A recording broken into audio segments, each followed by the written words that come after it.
Ladies and gentlemen, we are live from the Isle of Man in the UK. This is John and Mike's MMA Corner. Welcome one and all to John and Mike's MMA Corner. MMA from a different angle. And before we kick off with obviously our usual saga of laughter and seriousness, professionalism, we're going to start by asking you all to jump onto Facebook, Twitter, the lot really, the social networking sites, and give some of our esteemed colleagues a follow, because their hard work really helps not only us and yourselves but just MMA grow. So first up we have MMA Scotland. We'd like you to also jump onto UFC Wreckage on Facebook. Their Twitter handle and their website is MMA Wreckage. We also have MMA UK, and their Twitter handle is We Are MMA UK. Jump on to Facebook to Fighting and MMA. We also have on Facebook and Twitter The Real MMA Talk. And last but not least, they're on Facebook, they're on Instagram, they're on Twitter. Can't miss them. If you like a giggle, you like a laugh, jump onto Funny MMA, kind of putting a light-hearted view on the aspects of MMA and the goings-ons. I thought it was serious. Exactly. So that's what you want to jump onto. Now what we're going to do is jump straight in to this week's edition. Okay, New Year is here. A new podcast. In theory, it is a new podcast because we're not the one yet. It's the first of the year. Happy New Year, Mike. Yeah. Yeah, good to see you. Yeah. Sadly, I want to see his face again. Ladies and gentlemen, thank you for listening. Thank you for joining us again. We're going to start off though. Should we start with telling what's on?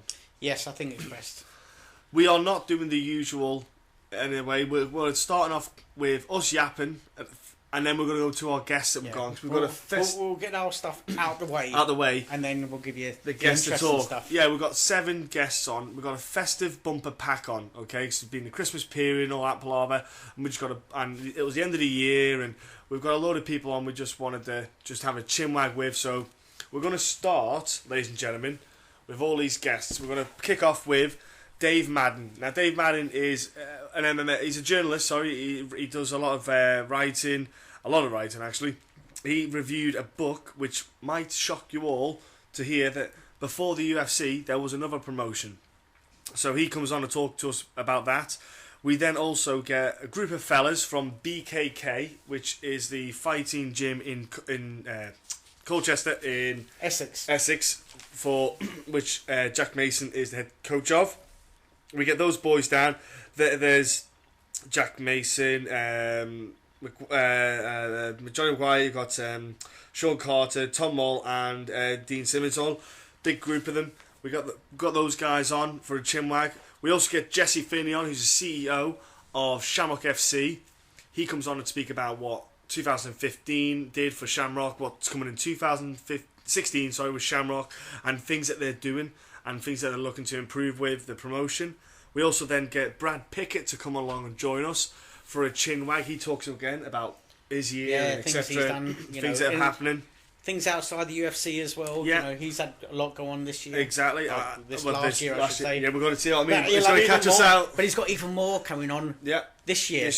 We've also got Adam from the host of MMA Roasted come on to talk to us, have a bit of a giggle about the fights this year and just talk about stuff that happened in 2015. Then we get Arnold Allen on, who's also fighting in London with Brad Pickett, and he talks about his fight for about 5 seconds, then we talk about all of other stuff. And then finally we finish off with a gentleman who is not an MMA fighter, but he fights in an MMA cage. Yeah, and do you know what? John Wayne Parr. Yeah, who I became a big fan of last year, and thanks to the Joe Rogan podcast. Yep. All credits to him for a guy that who has a wealth of knowledge, and and you could listen to him for hours. You'd end up deadening your phone battery. Just listening to him. And he's good fun. He's good fun as well. He's always up for a giggle. Yeah. And also, anyone living in the UK, make sure you're listening, because he does mention that he's fighting in the UK. So we're going to start with our chinwags and then get these guys on. Okay. So let's talk, Mike. 2015 just finished with Rizin. Rizin finished, and I tell you what was your thoughts on it? I thought it was quite fun. Two cards he had on, 2 cards. I mean, yeah, it was. I kind of I kind of liked how it went. I mean, there were some fights on there that looked a bit sort of amateurish, but they were still fun. Yes. You know, it's there was, you got to see a hero come back. You know, let's not forget you had Fedor. You had the tournament over two cards. Yeah. And plenty of stoppages. Yes. And they also, do you know what? I don't care what it was called. It was Pride 2. Yeah. It literally was Pride 2. Yeah. You even had Fedor on the card. It was, they had the old Pride rules. They had soccer kicks. They had that first 10-minute round, which separates the men from the boys and really lets the ground fighters work their game. Yeah. Which I loved about the Pride rules. So don't get me wrong, still love the UFC. I still love other MMA, cards that go on around the world. But it's nice to see something different. Yes, it is. And like I say, very much just reminded me of Pride, and that's why I think I loved it. It's nice. Knees, it's like reminiscing. The knees on the ground, the sock kicks, Yeah, just the little things, the referee, the camera on the chest, and all that stuff. If people don't like that, don't fight on that card. No. So, it's... But the thing is, you had Bob Sapp came back, and you know what? He's been a mockery after Pride, but then he looked like he actually was actually tried to win a fight. You had... he won the fight as well, which was even more staggering. But then you had King Mo Lawlor. He fought on the tournament and went and won it. Won with 2 finishes and a decision. Yeah.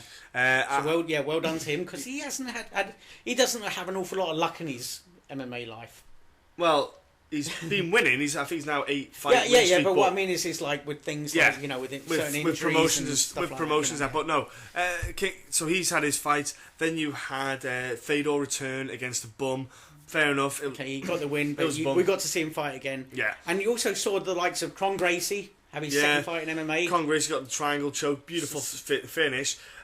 Gabby Garcia started, but the thing was the worst thing. I think the worst thing the whole time. I think everyone admits it as well. Was Aoki versus Sakuraba.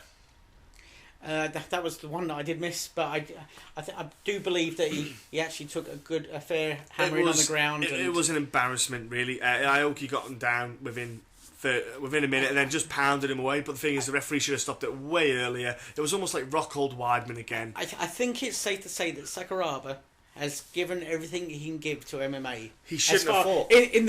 Well, I know it wasn't in a cage, but it was in a ring. But as far as fighting's concerned, he's given everything he can give of himself. Anything else that he gives has to be, like whether it's helping someone else or, being as on the publicity side or something like that. Like giving himself as a personality or something. I don't want to see him put on a glove again. Now, I don't want to see him, but do you know what? I don't know what's going on with that stuff. Anyway.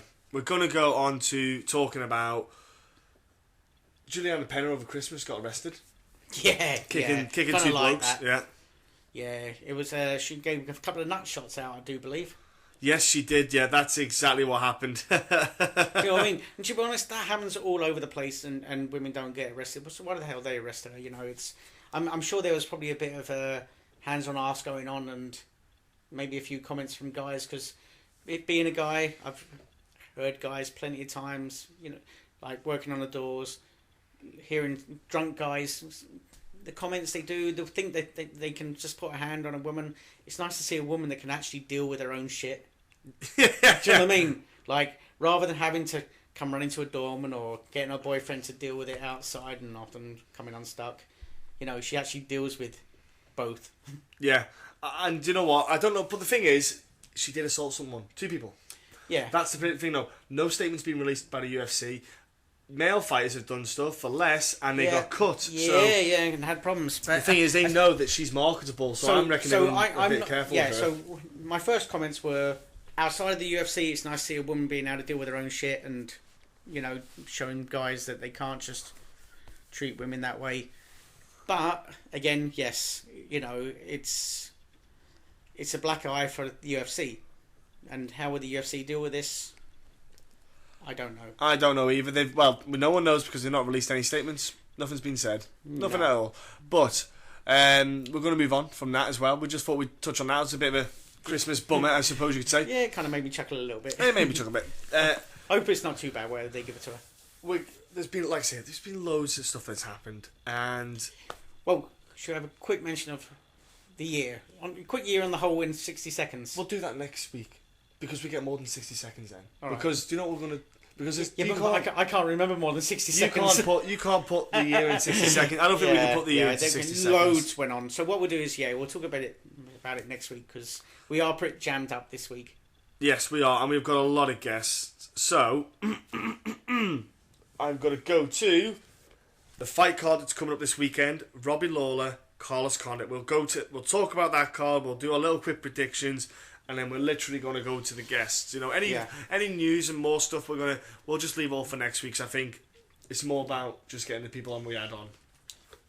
Let's start then. To mention that this is a pay-per-view card. UFC 195 is actually now I am psyched about the fight, which is Robbie versus Condit. Now, bar that, the main cards okay, but and Fight Pass does really well on this one because there is a good Dustin fight on Poirier Fight Pass versus Joe Duffy. Other than that, the rest of the card, the undercard, other than that, the prelims, it's just weak. it is. I think it's too weak. I think it's too weak in my opinion. Yeah, it's a bit spaced out. So we're going to do our predictions. We're going to start with the main. Poirier Duffy going to be a great fight. Now we're going to go to the first fight in the card, which is Abel Trujillo against Tony Sims. Now this fight's happening, Mike. Who have you shot over with then? I'm going for Sims. And why are you going for Mr. Tony Sims? You've got a guy there that brings it, knows how to finish his opponents. Right. Pretty much comes out with a win and the stoppage in the process. And he's fighting a guy that looks like he's also going to try and bring it, but doesn't come in with as much success. So I think Sims will just tip it on this I one. went for Trujillo because partly the team that he's at, Black Zillions, will keep getting better with Hoof and that team around the fighters there. And the only people that are really beating Trujillo aren't guys that are poor. You only get like Khabib, Tony Ferguson, and Gleason Tebow recently beaten. But then again, Tebow you can rub off Tony Ferguson because he's pretty much beaten No, everyone. you can rub off Tebow because Tebow got. Well, you can rub off Khabib in that sense, but Tebow got popped twice now. He failed test, but then he got popped for the second one. Yeah, it was sad news that came up. Yeah, and this is the Trujillo fight. So you can always look at that and say scrub a couple of those. So I think Tony Sims is going to get undone because I think Trujillo's a really higher. I think he's just a better striker, and I think he's going to really probably outwork Sims in this fight. It looks to be a good fun fight on the card, though. Now, the next one up is Brian Ortega versus Diego Brandao. Yes. I have went for Mr. Ortega in this bout. Well, I tell you what, when I looked at his record and I thought, that guy doesn't know how to lose. But then I thought to myself, Brandao, so he had a spell where he fought Dustin and Connor. And now, although he doesn't sort of look for any excuses in those fights, he does say that he's now in a better place and things are going well. And he's come back with 2 stoppages. And he does look on fire at the moment. And I think that aggression that he brings, as long as he's got his head in the right place and, he's, attention to details there, I think he could take away a 0 there. So you reckon Mr. Diego Brandao? I think he might just pull it off. I went for Brian Ortega. Since he came back off being popped, he beat Thiago Tavares and he got a TKO win back in June. And again, Ortega's got some awesome grappling. Like, I really love watching Ortega compete. I was good when he got popped, but you know what? I think he's going to go through Brandao. I do feel he's just going to have one over on him. Yeah, I mean, it depends what Brandao turns up. But if the Brandao turns up that we've seen when he is on fire, then, it could be interesting. Yeah, it will. I agree. Now, we're going to go to the next fight in the card, which is Albert... Oh my god, I haven't done my pick even for that one. Albert Tumanov versus Lorenz Larkin. So what are you going for there, Mike? Right, I tell you what, I can't believe I'm saying this. In the past, I gave him a load of grief, Lorenzo Larkin. Better welterweight, the man's a beast. Mm-hmm. And I've been so impressed with him. I think Lorenzo Larkin could become a major player in the welterweight division. You reckon? Yep. I think he's now found his weight. He's found his dedication, and he's looking fantastic, and I can't wait to see how he does on this. And with Lorenzo, I've given him shit in the past, and I'll be open about that, But now I'm really impressed with him. At welterweight, I think he's got a bright future in the welterweight division. I'm not going with Lorenzo Larkin. It's killing me to do it. He's a welterweight now. He's a lot different. Now that he's found his weight, that Lorenzo Larkin that we knew was there. I'm going for Albert Tumanov because, partly it's the 4-fight win streak, it's the 3 finishes, and he is a hell of a striker. The dude hits and he hurts people, and I don't know. I'm going with him just because I love watching the dude fight. I think he could just put Lorenzo. I think he could put Lorenzo away. Lorenzo's been finished before. He has been finished before, but it's. Yeah, I don't know. That's my. It's Lorenzo at welterweight. I love him at welterweight. He's impressed me no end, and Okay, I'm gonna go with Tumanov. Now we're going to go to the. Sorry, okay. My throat is just doing my head in at the moment. I've got a bit of a dry throat. I got Andrei Arlovski versus Stipe. He got a blowjob last night. Gonna go Stipe Miocic is fighting on the co-main event. So, now. Yeah, exactly. I know it's a nightmare this one to call because the thing with Arlovski is. He's on a 6-fight win streak, okay? And since he came back to UFC, he's been up and down because he's had a couple of stinkers. I think the Frank Mir fight wasn't that great, and Brendan Shrub. That fight was great. He didn't look but great. then again, he had some good fights against Travis Brown and Bigfoot Silva. There's been... he stopped Bigfoot. Yeah, but most easily, with the first kind of strike, Yeah. And talk about a fun fight he had with Travis Brown. But you know what? He got seriously hurt in that fight as well. Now, it's a bit crazy. I think so Miocic again. Yeah, he's won 4 of his last 5. And Miocic, do you know what though? I think Miocic might win this, even though Arlovski's I've got the Jackson tactician man there. Yeah. I think Miocic can't do a boring fight. No, and I think he's got that confidence now because let's look at. His recent fights, okay, right? So, what was his last loss? His last loss was obviously to Dos Santos. Yes. Okay, now, Julius, I personally think he actually won the fight. I was going to say, yeah. So, okay, when a fight's that close, you can say, okay, one lost, blah, blah, blah. You can always say no one won. So, I'm going with Miocic with this because I think he'll give the head movement and, where some people's striking isn't good enough to live with Arlovski when they try and stand with him. And he's only got to hit you once and he's got you on Queer Street. I think Miocic, with the confidence that he's got, could actually cause Arlovski... he could be the problem that Arlovski doesn't need at this point. Because, let's be honest, he's on the brink of a title shot. He is on the brink of a title shot, and I think it's the wrong fight for him. Yeah, I think this could be the one to, tip his cart. Yeah. I think Miocic as well. I think he'll win it. Yeah, I do. And then he'll get a title shot. He's got to have a title shot. Yeah, the man. He's done everything asked of him and more. Yeah, it's got to happen. So I'm going to go with Miocic. So I'm going to go for the main event. Now, Robbie Lawlor versus Carlos Condit. Absolutely I tell you what, if you can't get excited about this is.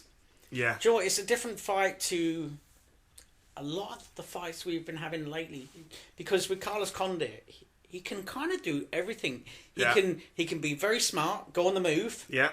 And do you know what? I like it because it shows skill and that sort of discipline to stick to a game plan. You know what I mean? Like when every muscle in your body wants to have that war, because Carlos Condit can do the war as well. He can go in there and bleed and and break and all the rest of it. But you can also stick to a game plan and do the smart thing, like he did with the Diaz fight. Yeah. So, the fact that you can see he clearly likes to go in there and battle, the discipline he must have to stick to that. I'm actually going with Carlos Condit. Because what I believe is if his fight isn't going his own way, he can change it. He can.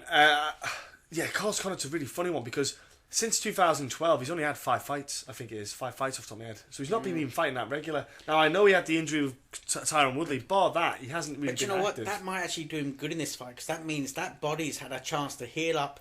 Yeah, I say yes and no on that one. But and the other thing that I've got is Carlos Condit. Yeah, he does. He's a very high output. He's got very good conditioning. I just think Robbie's done the rounds quite a lot. I'm going with Robbie. I think Robbie's done the rounds in the sense but look at the rounds he's done. I know, that body can only give so much. But Robbie trains smarter so he can fight better. That's what he doesn't do a lot of hard sparring. And this fight's been delayed because of an injury he had. It was meant to fight. They were meant to fight earlier. It was supposed to win last year. So he's got. he's supposed to win Australia. Australia's lost. So it's got delayed a bit more for him. So I think he's got a little bit longer to recover. Let's say. So I like that. Yeah, he is very very for a warrior like Robbie. He's who is actually very open about how careful he is in sparring, not to take any big hits. I love it. I think it's smart. I love this fight. I do. I think Robbie. Because there's so many people in the gym going in there and having gym wars, and you think, hang on, if Robbie Lawlor can do that, and look at the wars he has in a fight. Oh yeah. Because of that, he's able to then put it into a fight. I think Carlos, I love him the bits. I do. The dude he brings a great fight. I just feel that Robbie's just gonna have it on him. Now I know Carlos has had more fighting, which is crazy to think about it, but I do feel that Robbie will win it. That's just my opinion. I picked Robbie. It was hard to call for a bit. I was to and from. Then eventually I just went with Robbie. I don't know why. I just. No, you could well be right. It is one of those. Do you know what? It's a cracking fight. This fight is a fight that a lot of people said.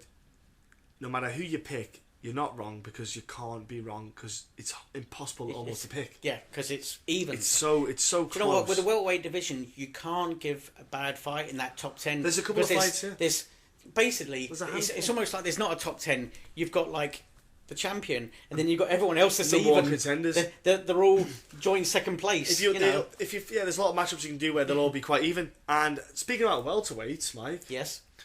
What did you think about the big announcement? The main event for Pittsburgh had been announced by the UFC. Tim Means is going to be the main event in the welterweight division, and he's going to take on Donald Cerrone. Ooh, that's happening. What do you think of that, Mike? Well, I always like Donald Cerrone fighting. Going up to welterweight.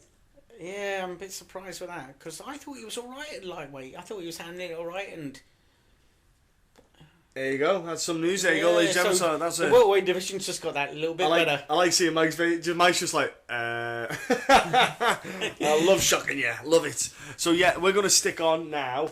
We're going to stick on our interviews now because we're going to stop yapping because. Less talking from us. Yeah, there's not much more else to say. So. Don't worry, there is, but we don't want to. We're going to stick on Dave, BKK, Jesse, Brad, MMA Roasted, Arnold Allen, and John Wayne Parr. So, ladies and gentlemen, here they all are. Enjoy our festive bumper podcast. There we go. Okay, ladies and gentlemen, we are going to say thank you first to Dave Madden for coming on. Dave, you come on and talk. We're going to talk about a few things actually, but primarily we're going to mention it now. Get it going. Is that the UFC, Art Davey in the UFC, wasn't the first mixed martial arts promotion, let's say, that was about, I believe. What? I know, Mike, I know, apparently what? So. I know. You telling me there's no Santa? Apparently not. Well, no, Santa's real, Mike. It's alright, relax, Santa's real. But hang on, it seems like everything I once believed is now I know. Everything's falling apart. But, Dave, you're going to elaborate a lot more on this, but things have come out of the woodwork that we didn't know about beforehand. Hey, thanks for having you guys, and I felt the exact same way after I read the book. It's called Godfathers of MMA, The Birth of an American Sport, and it's by Dr. Fred Adams and Bill Viola Jr., and Bill got in touch with me. I've done a few book reviews recently, and he got in touch with me and asked me if I would review this book, and I thought it was super cool that he reached out and yeah, man, I'll read your book. And I sat down with it, and I was super skeptical the whole time. And then I just realized these guys were doing MMA before MMA, and it was super fun to see the story unfold. I must admit, I read your review, and I was licking my lips. I was thinking, I want a copy of this book right now. You know what I mean? I want to know everything that happened right this minute. Like, and it's, yeah, I mean, I can't wait to find out, you know. So give people the premises of what, obviously don't tell people obviously about what happens in the story, but in the book, sorry, the story. What can you give people an idea of exactly what happens in the sense of what it's about? How, like, is it about the creation of how they got started, these people started, or is it about the shows that they run? What's it touch on? Yeah, so we'll just hit a preview of a spoiler alert just in case I start running away with things. But it's amazing to see how the area where they didn't call it MMA. It was combined fighting. The promotion was under these mixed array of names: tough man, tough guy, battle of the brawlers. When I wrote my review, I struggled with packing everything in because when you throw all these names out, it becomes confusing. But it was super cool to see the guy who wrote it. It was his dad, Bill Viola Sr., who you saw how he was enamored with martial arts, and he shared how he saw a martial arts event with like knockout karate, and he talked about Bruce Lee's the book. It was called I don't know if you guys have heard of it, but has it got Bruce pictures Lee. and pop-up pictures and coloured in bits in? If it does, I'm good with them. No, none of those actually. It was super dense, but easy to follow in the sense of a story unfolding before you. But he was even into. I'll just skip the Bruce Lee part, but how just this idea of mixed martial arts being more than one focused art, and so he ended up opening his own dojo, and in martial arts he obtained the belts in karate, and he was a black belt, and what he started doing was he started running after practice sessions where various martial arts could come together and just share their practices. And it was interesting. Some dojos, I guess they would say, you leave your belts at the door, whereas Bill Viola said, wear your belt in here. We want everyone's knowledge. And anyways, from there, he hooked up with this guy named Frank Caligari, and they wind up running in the Western Pennsylvania area martial arts promotions, kickboxing shows, and then from there, they just got this idea of let's open up all the arts together, and it wound up because the athletic commission in Pennsylvania, it didn't fall under any of their reign. That ended up leading to their downfall, but anyway, that's how they were able to bring it together, was just some idea based off of the growing idea of martial arts and it being more than one. Now, that name you mentioned, he sounds awfully like the author's name. Yeah, that's what was also super interesting was it was his dad who started up what was called CV Productions, and those are the two promoters. His dad was one, and Frank Caligari was the other one. Yeah, so basically, we've got a book that's very, very close to home, so it hasn't had Chinese whispers for years and years, you know what I mean? This is literally a son writing about his father's experiences. Yeah, and it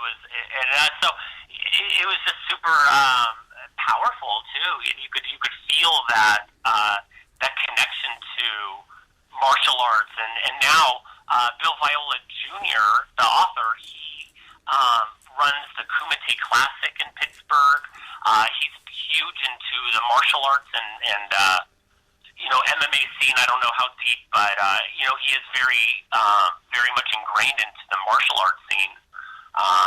With like I said, the Kumite Classic, and writing this book, and so it's just really it was cool to see to see that growth and that development happen. And it was cool to see, and I think for people at home, it's a book that I think they should look into reading, because we obviously, me and Mike are going to delve into that as well, but it's not available to ourselves in the UK. Which is a bit of a shame. But do you know what? I think in time. Yeah. But is it available on digital copy? Yeah, on Amazon, and I put a link in my article for that. But yeah, it's on Kindle through Amazon. And I was bummed to hear when Mike told me that it wasn't available to you guys, because I think he in the review got that excitement I did, because the UFC is not first, and you're blown away to see that these guys actually, they were doing MMA. They were, like I said, they were calling it combined fighting and everything else under the sun. They just didn't have that term MMA, but they were doing it, and so yeah, that was a bummer that Mike couldn't order it directly, and you guys can't. But so anyways, on Amazon. Well, I couldn't believe that, and this wasn't a flash in the pan. This went on. Correct me if I'm wrong, but I believe it was 1979 to 1983. Yep. Yeah, so it wasn't a one-off. Yeah. It's not like it went once and crashed. It actually sort of carried itself. It's a weird while, that I think what frustrates me is that it's only coming out of recent times. It's not come out any sooner. And I think to myself, because I love the book that we've spoken before about that Art Davey and Sean Wheelock did together, which was Is It Legal? And that book in itself, it's fascinating, and it was a great read. And then you hear about this and you think, well, Art Davey's idea was around, he pitched the idea business-wise, I think it was like 1989. You think, only within that decade, it was actually still, it actually already happened. So, I do myself look forward to getting the book and just seeing what they were doing in their way, how they ran it their way, and how they went about it. I do believe there are actually some YouTube clips out there, aren't there? Yeah, if you go on YouTube, absolutely, and Godfathers of MMA, and my understanding is they want to actually pitch this as a movie, and I think with that 80s vibe movie feel, and I mean, you're recreating Rocky, and that's actually the theme that runs throughout this book is, this is the real life Rocky. And just an interesting perspective that I learned from the book was, and I just had never thought about it maybe, or, maybe let's see what you guys think, but in Art Davey's book with Sean Wheelock, it was, obviously the story of the UFC, and you're figuring out who the best fighter is. When you read Godfathers of MMA, you definitely get more of a sense of this pride of the streets, like who's the toughest guy out there, and which is more like that Rocky vibe. And actually, in Godfathers of MMA, they come out and say how, and correct me, what do you think? But UFC was designed as a way to show one art being the best versus the CB Productions tough guy. Battle of the Brawlers, whatever they want to call it, whatever the name we want to say is, they wanted to figure out who the best is. That was interesting. Yeah, I think you're right there.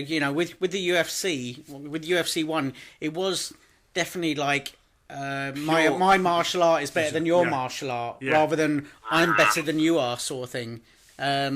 So it was more like our team rather than an individual, whereas reading your review, it was more like down to individuals. Yeah, and that's exactly the time period, because Rocky 2 came out in 79, and this was, early 80s, and the vibe was right there about who's the next Rocky, and this let people do that, and boxing, the corrupt aspect of it, compared to what they made, it was like, well, it's a little more boring. So it definitely showed, who's the toughest, and the fight scenes. You read the fights, and it was like, I just read a post-fight breakdown from whoever your favorite MMA author is, and it was so fun for sure to see these guys who just say, and they talked about them being these guys with beer muscles when they would hang up their posters. Like, just picturing that fight promotion, they're hanging up posters about events, and these guys are saying, well, I could beat up that guy, and it just stems from there of well, can you, and opening it up for this tournament of who is the baddest guy in, Pittsburgh area, but they wanted to go national, and they did actually have plans to before they were shut down. Do you know what? I was going to say, it was more of a tough man tournament sort of thing. Where we've had, sometimes they've more followed the boxing tradition, but you have these tough man tournaments that you enter. I'm more shocked that Dave said. Oh, go on, Dave. Well, in the tough man tournaments, they, like I had initially said, they started with that name, Tough Man. But then, like you're saying, the boxing matches were also called Tough Man. And so that's where this idea of them struggling through names was, because they didn't want to be associated with this amateur boxing thing. They were trying to build a league and a sport, and so actually a guy wound up dying in a Tough Man, and that kind of layered with other issues politically. It led to the demise of CV Productions. Yeah, it's a shame. But what did make me it made me giggle slightly when I saw it. Not the death is on one of the posters. I do believe the prize money was actually $10,000. I think it was, and I was thinking to myself, you know what? UFC are already paying $10,000 at the moment, and this goes back to like 1979. And I was thinking, way to go, It reminds me a bit of the Gracie Challenge as well, a little bit. It's a little bit almost similar to Gracie Challenge, which obviously was before UFC was created as well. Yeah, that was way back in the day. Gracie Challenge followed through for years. It reminded me a little. It's got a little bit of similarities there. I know it's one martial against him, but it's. I know this one wasn't about the pay. No. But it did make me giggle that the figure. Was it 8 or 10,000? I think it was something like that. You know what? I think those regional ones. I'm looking at the poster I embedded, and it said, "Be the next Rocky, 6,000 total prizes." So $6,000 in total prizes. Nice. Right, I might have read it slightly They did wrong. the little small print bit. All right, yeah. I might have flew across that one. Yeah, but it was interesting to see they did want to go national with it. Obviously, it didn't happen, but. For a grand prize winning of $100,000, and just I think I put in my review too how fun it was to be snapped back into reality of what time period am I in, because the annual cost or salary of a football player was $77,000 at that time, and I just think now like that's like a water boy in the NFL. Compared to then. So it was just interesting to see the payout for winning this whole thing had it really gone national, compared to the most prestigious sport, of being football. Yeah, that's crazy that the dream they had. But I tell you what, the craziest thing is the fact that it stayed under the radar. That's what I mean. We didn't know about it. Yeah. When you I like to think that I'm fairly educated within the sport and know more than the average Joe. I was about to say, and then to think that I'm literally new to this. It's like I'm annoyed a bit. How do I not know this? That's what I'm thinking. Yeah. And for that, I have to thank yourself, because without yourself, I would still be in the dark. Yeah, I like I told you guys, I was waiting. You know what? Reading it, I was waiting for that time I could point at the book and go, "You're different. You're not MMA. This is ridiculous." I mean, over and over again. I mean, the rules that they came up with to support safety, their focus on fighter safety, the open finger gloves, you can see on the cover of the book, the illegal blows, the refs, they got refs like Big John, the scary guys who were known as fighters in the area and had a lot of respect, and the way they control the crowd of, these are neighborhood guys. I believe they were wearing head guards as well when they. Yeah, they were. Yeah. Because it was amateur. It was amateur. Yeah, so they weren't being barbaric. It wasn't like a chase for blood. It was purely let's see who does fight the best. It's which I love the idea behind it. It's like, let's keep you safe, but let's see who can win a fight. And I praise them for that. Absolutely, I loved another one of the parts I embedded was this guy named Frank Tigano, and I mean, I'm not going to buy a UFC fight kit for the life of me, but I would buy Frank's, and I just thought it was super cool. He's in this newspaper. I think the newspapers and the pictures and the clips, it just made everything feel so real and like you're there. And you just see Frank. He had this war. I mean, you would have given him fight of the night, and he said to the reporters, they go, "Why do you fight?" And I didn't do it for the money. I did it for the trophy. Exactly. And it was just Yeah. that's why we love these guys who step in the cage. It's, they do it just to see, are you better? Yes, they want the money, but they want to know if they're better than others. So that was fun. All right, we're not going to talk any more about the books. Don't give any more away. Because I've got. I'm going to be reading this, and I have already spoken to the author. Yeah. So, but things will progress with that one. Now, what we're going to say is, where can people get it, Dave? Just give people a quick mention again. We said Amazon. Is there anywhere else they can jump to? Don't look around in the UK. Nowhere there. But if you want the paperback version, it's at Godfathers of MMA.com. And then that's where also I think Mike saw lots of the YouTube videos, and they have tons of cool things to actually look at on the site. Right. Yeah. So, ladies and gentlemen, get a copy, get interested, have a little reading, educate yourselves, because we will actually be learning. Because you probably are calling bullshit on us already. Yeah. But I promise you, this is all real. And yep. So it's something for yourselves to learn. But Dave, we're going to move on from that because, like I say, we don't want to give too much more away about it. And this isn't the only thing you do. No. But yeah, you start doing a bit of the book, like you say, do the book review stuff. How do you find? Do you quite enjoy doing that book review stuff? It's something different.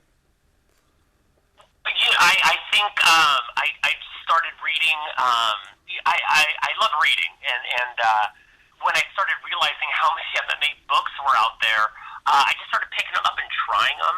And I thought, really, these guys are writing books in between all their training and all these fights. So, but they're obviously, a lot of them are written with someone. And these guys are so talented, and I don't know how much percentage and ratio the fighters write and the ghostwriters write, but the writing in many of these are so well done, and like the one you guys were talking about, is this legal? Like I said, I don't know how much Art wrote and how much Sean wrote in that ratio, but there's some good writers, and that was fun to read. And so, anyways, I read them, and I think kind of like I heard Robin Black talk about one time, is you just get this excitement that you can't wait to share, and having platforms to write on, either like you said, MMA Latest News, or on my own WordPress. I just want to share with someone else, hey, you might like this too. And so anyways, I suck down these books like Coca-Cola, and I belch out whatever review comes out, and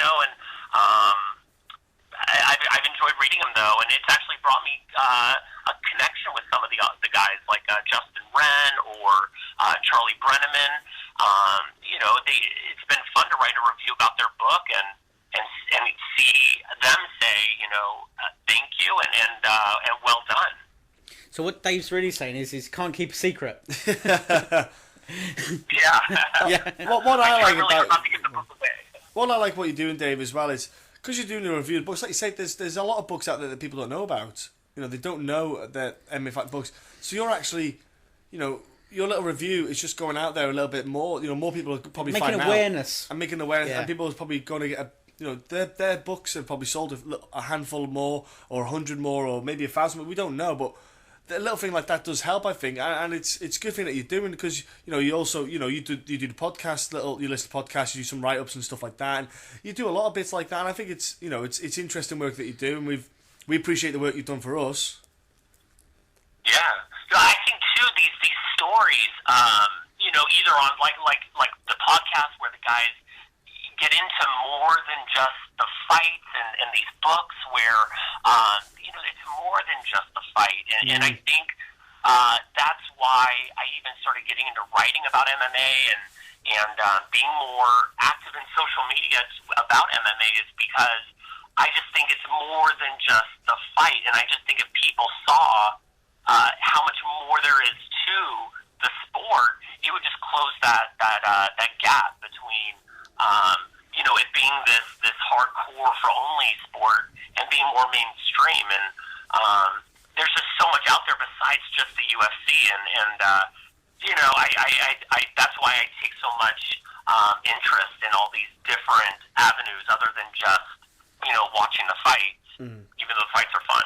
Yeah, there is a lot more substance than just the fighting. Well, it's like when we started off doing the podcast, that was the sort of road that we wanted to go down. We knew that the fights are there to watch. We knew that there were other people already talking about the fights and giving, predictions and reviews of the fights afterwards.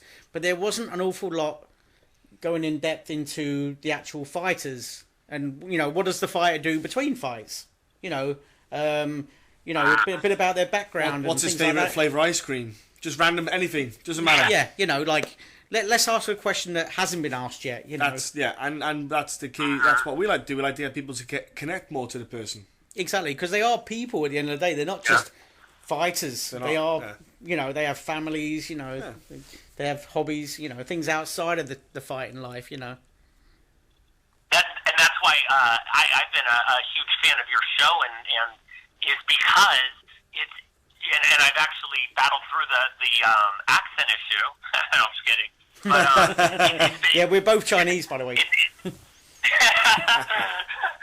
nice because you guys you set them up in a way where they turn loose, and not all podcasts by any means, but you definitely feel like they went in with these prescribed questions and we're done. And there's, like I said, there's so much more and these are, like you guys said, they're people and they have such neat lives, and they're not all these gangbangers. I mean, there's so many different lives, and it's neat, and I think these fighters bring a growth mindset that the world could really follow and learn from. I think one of the ones that really sort of sticks in my memory was when we spoke to Nick Newell just a few days after he retired, and I was saying to him, I mean, everyone knows that I've got my own disabilities, and I remember talking to Nick Newell and saying, like, whether you like it or not, you are an inspiration to people out there, and you could see that he was almost having trouble sort of taking that on board, accepting it in a way. Yeah, the reality of the man, he can accept being a fighter, but he can't accept that he's an inspiration because he just sees himself as himself, and it was kind of nice to sort of see that he was that sort of humble, but it was that one sticks in my mind as, but with some people, it's a case of, it's hard to get them back in the box. It's like Mr. McCall and a few others. There's a few others. Yeah, but it's great, Dave, so you've this year 2015 just gone. You've really started to nail a lot of work. You're getting a lot of material out there, let's say. And what's the plans? Have you got any plans for 2016 to give people a heads up on the work that you're going to be looking to try and do? to where to go from here, right? I think I've had so much fun.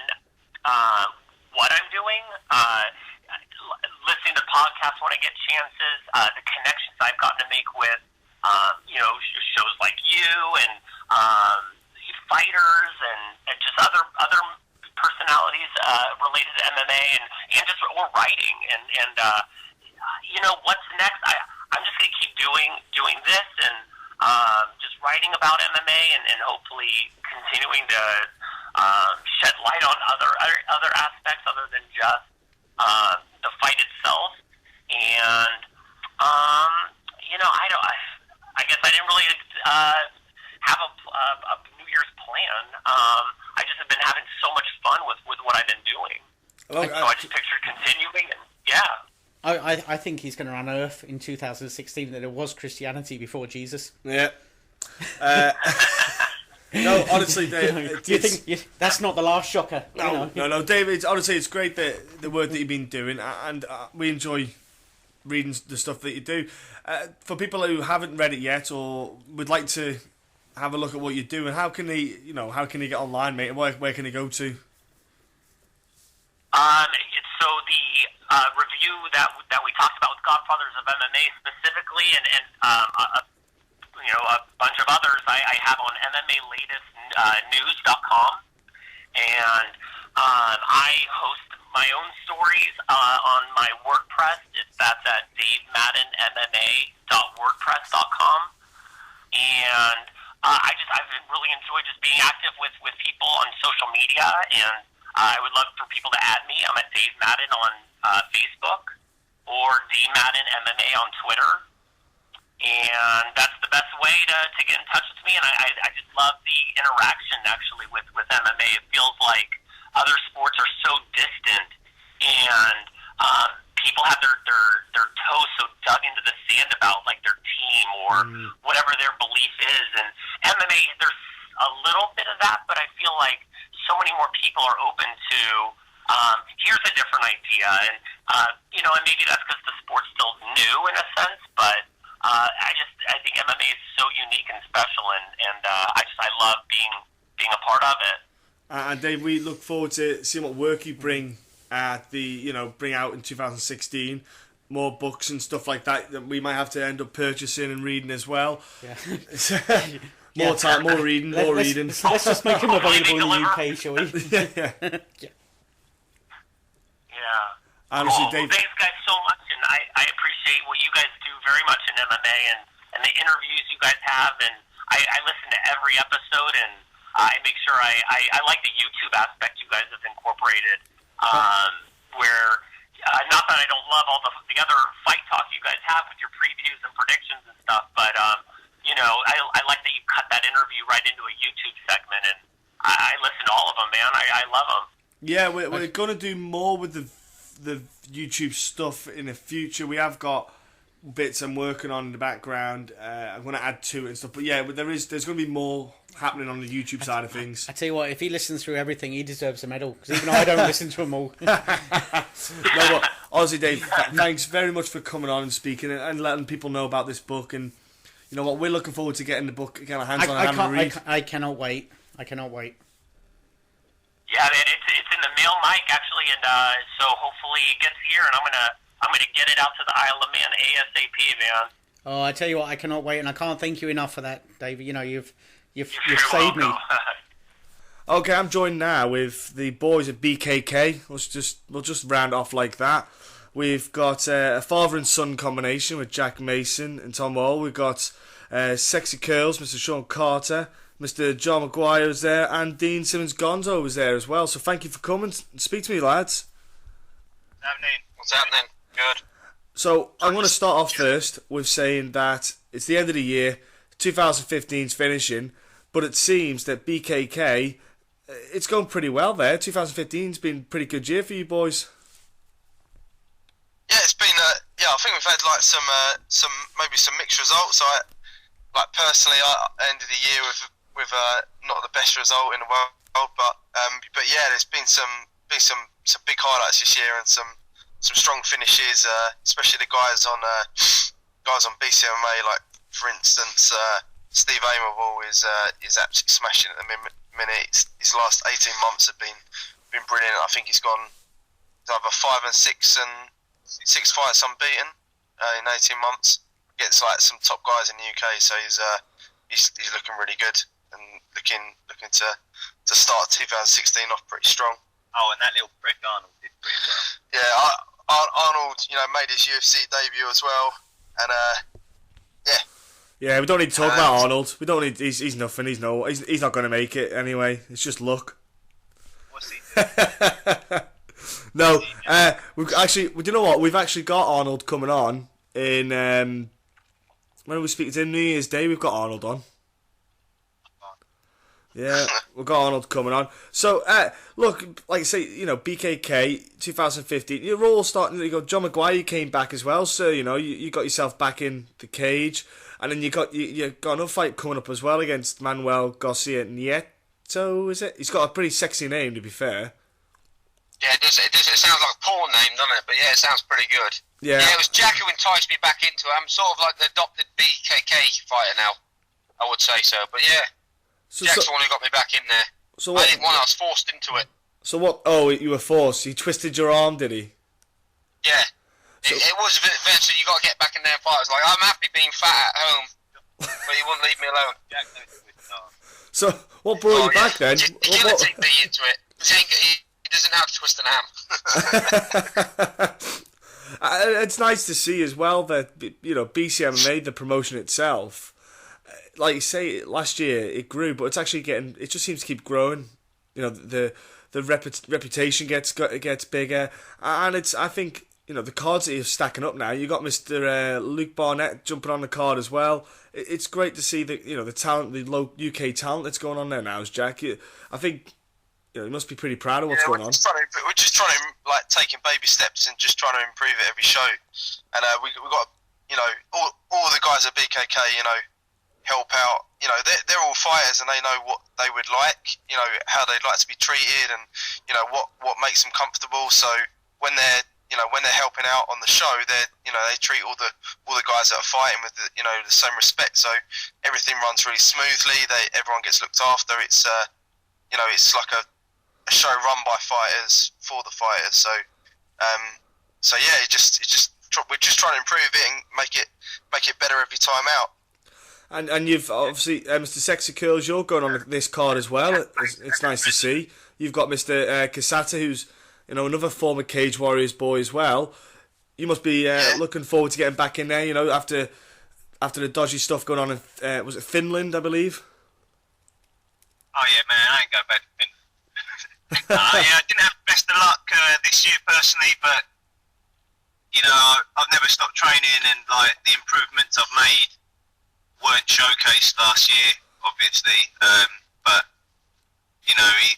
I've got a good fight, against a tough opponent on BCMMA, which is like the #1 growing show in the UK, I believe, at the moment, under the helm of old Baldy himself. So, which one? Not Tom. Not Tom. So yeah, I'm really pleased to be getting in there. Really pleased to be fighting sort of closer to home as well. So should be a good fight, a good result for me. Well, I was going to say you didn't get to showcase yourself, but the thing is, you weren't getting stopped. Sean, this is the thing. I was saying, I speak to a couple of friends of mine and say, the thing about Sean is he's getting these shitty decisions. It's not that he's getting smoked. It's just that it's one of them things where possibly if he gets a decision win in the UK, the judges might have a bit more of a clue about what's going on. But you like I say, you experienced the tough house as well, and I think 2016 you've got a lot to take out from it. But there's the return as well, lads. Let's all be honest. The return of Cage Warriors, fingers crossed. I suppose that must excite all of you boys. Dean, yourself, How do you all feel about that? That doesn't excite me one bit. Not one bit. To be fair, I had really good times on Cage Warriors. So if they're making a comeback and they want to see me on their cards again, I'll be more than happy to fight for them again. They were a great show, and I think Jack would back me honest, like the way that they treated sort of fighters and like the way shows are run, I think Jack tries and he's doing very well in matching that for the BC MMA. You know what I mean?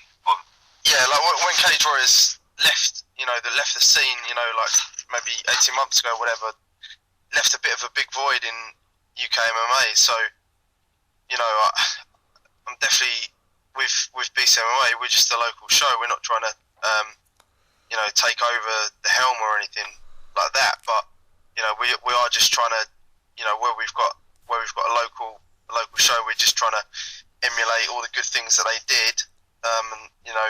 That's what we're doing for BCMMA. But yeah, it's definitely a big void, and it'd be great if they come back.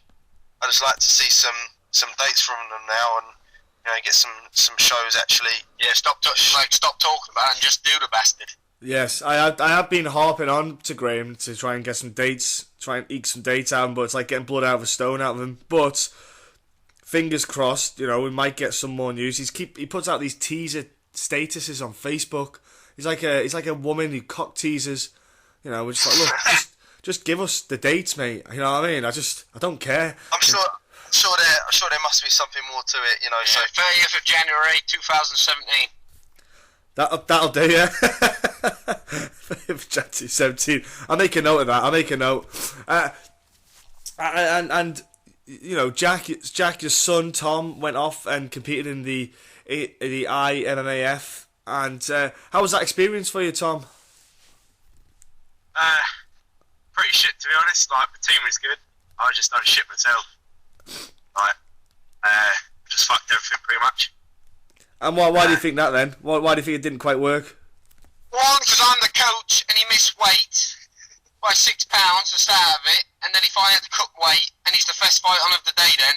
So he had 2 hours to recover, maybe 3, and he's the best fighter of the day, and then he fought like a cunt. Oh, that's the top and bottom of it. So basically, there's some lessons learned there, and Tom's going to learn from it. Well, the good thing is, though, yeah, it's the amateur ranks. You can learn, you can mess up. You can mess up now, and you can get your arse whooped, learn your lessons, go back in the gym. You can come back, and when you eventually turn over to that professional ranks. But the good thing is, they say about the amateur ranks, a lot of I think Mark Goddard said as well, that people should be staying in the amateur ranks a lot longer to get their to kind of home in their skill set. Do you all feel the same in that way? Yeah, I think so. They should have a load of amateur fighters. If the amateur was around when I was started, I would have been amateur for a long time before I went pro. I think it's good for them, for all the up-and-comers there, because it puts them in all these positions what they're not used to seeing at. And fight tough. They should fight tough competition in the amateur ranks, not just bums, and then think they can go pro. But I think it's better in the long run for them. There's some guys in the amateurs now that that they're unbelievable. That can name a lot of the guys. They're a lot. To be honest, they're a lot better than some of the guys out there that are fighting pro. And that they've done it the right way. They've had like 10, maybe 15 amateur fights, and and they've really learnt all the lessons they can, and they're going to be some of the best guys out there, I think. Yeah, it looks like we've almost got like a foundation, doesn't it? We're starting to get like a sense for how we should be running the kind of MMA career of a fighter, so to speak. I like what the IMAF are doing. We had Ben Cartledge on, we've had Mark Goddard on talking about their aspects of it. And John, like you said, you were doing the coaching for it. How did you find working with them and what they're looking to do with the kind of rule sets and everything they're putting in? I think it's like I said, it's the way forward. It's good, and this one was like 185 or 75 competitors, so it was really from all up and down Europe, and I think it was it's really good, and they're going in the right direction. A few little things probably could do differently, but apart from that, I think it's the way forward in the sport. Just I'd like to see more, because we're holding tryouts next year for the English squad. Just like to see more English people actually turn up. But at the minute, I'm just working with what I get, and I've got some good talents come through. But I know there's more out there that need to step up a little bit. I think what we should do, what we need to get happening, is like an X Factor auditions going around the UK, Have it. Well, that's what I've been. That's what I was doing. I was holding open tryouts around the country, and where I was getting the most interest, I was travelling and then trying them out. That's how it was. But you'd be surprised. Only 10 people turn up to each tryout. The problem I find nowadays with UK MMA is they're afraid of competition. They're more happy fighting on the local shows, fighting a few bums or kebab shop fighters, and they're happy, and then they think they're champs, and that bugs the shit right out of me. Yeah. But the guy who turned up was there for real competition, because you don't know who you're going to fight in these tournaments and competitions. It's random. And the ones who turned up done really well. Like I said, we got 2 gold, 1 silver, 4 bronze this time in the Europeans. So it's the way forward, but some of these English fighters, amateurs, need to step up for next year, because the Worlds is going to be in Vegas again, and it's going to be at UFC 200 time. It's that week of UFC 200. Yeah, the International Fight Week. Yeah, it's going to be a hell of a week, that, as well, to be a part of. Yeah. I think Tom might want to be cutting weight to get into that as well. Starts now, yeah, he'll be all right. If he starts now, he might make weight. Lads, look, I know you got training on. I'm going to let you get yourselves going. It's great having a quick chit chat with you guys. We'll have a talk more in 2016, but obviously BCMA's coming up. It's going to be another stellar card, I'm sure. But Jack, I want to test your memory here, lad. How can people watch it if they can't get tickets? Pardon? Can people watch it? Yeah. On MMA TV, you guys can watch it. You can't get tickets, and you know, I'm not sure whether this is going to be pay-per-view or for free, but I'm working with the team, and hopefully, please don't hold me to it, but hopefully we're going to do it for free again this time. So that's the plan. Yeah, I love what MMA TV are doing with helping out with, like, broadcasting the British cards, because people who can't get to them, you know, it's great that people can watch them from anywhere in the world. So, look, I can't wait for the cards coming up. I've been checking out the fights. Guys, have a great time, BCMA. We'll obviously talk a bit more in the future, and obviously enjoy the year coming up, guys, because I know you're going to have a big year, a lot of you, because it's going to be just because the BKK lot, it just seems that there's a great vibe and there's a great energy there, and it seems like you guys are really moving forward with things. Yeah, lots of big things happening next year. It's going to be good, I think. Right, guys. Well, get going. Have a great training, and just enjoy your new year, by the way. And Tom, put down the fork. It's called a salad. 2015 is coming to an end. Shamrock FC has had another monstrous year, I would say, and it looks like things are developing even more with the blossoming relationship with Bellator, I'd like to say. And Jesse, it seems that it seems to be growing and progressing into next year, I assume. No, absolutely. It's going really well. I mean, all of our champions, if they win our title, they have the opportunity to go to Bellator. They have a 4-fight contract that they can sign and go over to the big leagues if they choose. And that, you know, at the end of the day, it's all about the fighters. And if we can give them that opportunity to do something like that, we don't want to hold on to somebody and hold them back from their dreams. And I say this all the time: is like, listen, we want to be the best AAA organization out there. And I feel like with our relationship with Bellator, we're the only company in the world that has that. So it works out well. And you know, just keep doing what we're doing. And you know, we put 3 guys in this year, and hopefully we'll put a couple more in, 3 more next year, or possibly 5. Who knows? Who really earns it will get the opportunity. And so, how do you feel looking back? You know, it's obviously no more shows until the start of next year. How do you feel 2015 went? What do you feel that went great, and what do you feel that you want to work on and develop for next year? I think 2015 actually worked out great. I think it was an extremely successful year. You know, we've never done that many shows in that short amount of time. It was extremely rewarding. But I also think that we learned a lot as well. And if we learn, you know, we got to learn from our mistakes. And a lot of our mistakes came from trying to rush things. And I don't think we're gonna do that in 2016 as much. Let's hope. You know, I got a great team around me, and I think it's only going to get better in 2016. We're going to do more shows, and we're going to do bigger and better things. And we're working on some international TV deals. We're working on some other TV deals as well. It's just got to be the right TV deals. We're not going to go and sign TV deals and just to say we have TV deals. We have a deal with Time Warner Sports where a lot of our fights are showing. We got a deal with Go Live now where it's live overseas and it can be all over the world. It's very simple to get onto. So things are definitely going in the positive direction.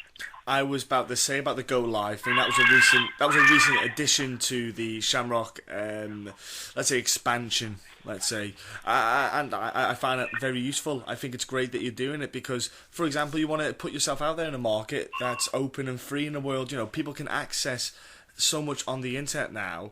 It's crazy for MMA promotions not to want to look to do that, because if I say to people, look at Netflix, sorry, it's the new cable, if you like, if you're in the US, it's the new thing that's going to take over. Streaming online is the future. I said, and I feel that promotions need to. I said it. I've actually spoke to UK promotions about it. I suggested a couple of companies to them about getting out there, it just gets more people to see it, because everyone wants to watch MMA. Not everyone, will watch the UFC. There are people like myself who is a bit of a nerd in the way that I watch every kind of tier, you see, because I like to see guys progress. They come from Shamrock, okay, getting to see them go to Bellator, watch them progress into Bellator. I like seeing that stuff, you see. So I think it's a great thing that you've done, and the fact that you're looking to expand it even more, power to you, really. Well, I appreciate that, and I really do feel like I'm the same guy. I love the UFC and I love Bellator. I love all the organizations, but I really love the guys that are on. Quite honestly, the guys that come out of the AAA organizations, I can follow them, and I really appreciate where they came from. And it just, I really root for people that are like a Stephen Thompson, a kid that a guy that I've known since he was probably 16 years old, and to see him come up through the ranks, it's extremely rewarding, and it's really neat to see. And you get a chance to, you feel like you're a part of him because you're really encouraging his career, very positive in his career. Are the guys that that are also fighting on like here in the States, they fight on free on Fox like on Saturday night, or they're working their way to the main cards. And Luke Rockhold, I've known Luke for forever, and I think that's guys like him that you've seen come up, and I honestly, guys that I fought with on the same cards with Strikeforce, the Daniel Cormiers and the Fabricio Verdums, and a lot of guys that I've known, that now are big, with UFC, they're the tops. They're tops in the world. They're winning world titles, and it's kind of neat to see where these guys all came from. So it's extremely rewarding. Yeah, I agree with you about that. When you see the kind of influx of the Strikeforce guys going over to the UFC, I remember when it happened with Pride, and a big thing about Pride was everyone used to say Pride never dies whenever the guys would win for Pride. Their former Pride fighters, and then Strikeforce, whenever all the Strikeforce guys are winning, all you get now is Strikeforce never dies. It's just one of them things. It just makes me smile, because I think a bit of nostalgia kind of kicks in. You think about the great shows that were around then. It was amazing. No, absolutely. I mean, I just said this to somebody else earlier today. It's like, if you look at the heavyweight champion, who is it? Fabricio Verdum. Yeah. Where did he come from? He came from Strikeforce. If you look at 205, where did he come from? Daniel Cormier. He came from Strikeforce. If you look at 185, in the UFC, it's Luke Rockhold. Where did he come from? Strikeforce. You look at 170. Right now, you got Carlos Condit, right? Lawlor. Where did they both come from? One came from Strikeforce. One came from WEC. Where is the number one contender coming from? Strikeforce, Tyron Woodley. Yeah. So I mean, you look at all that, and it's pretty neat to see, and it's the power of marketing and advertising what the UFC can do to these people, because UFC is just and they're just such a huge, powerful brand, and but sometimes they don't necessarily say, okay, well they groom these fighters to be the best in the very beginning. Other organizations are doing that. It's kind of neat to see these other guys come out of the organization. But I say this all the time, is like, listen, none of us would be in the position we're in if it wasn't for the UFC, the Dana White talking to Fertitas into doing it. And I think some people forget that all the time.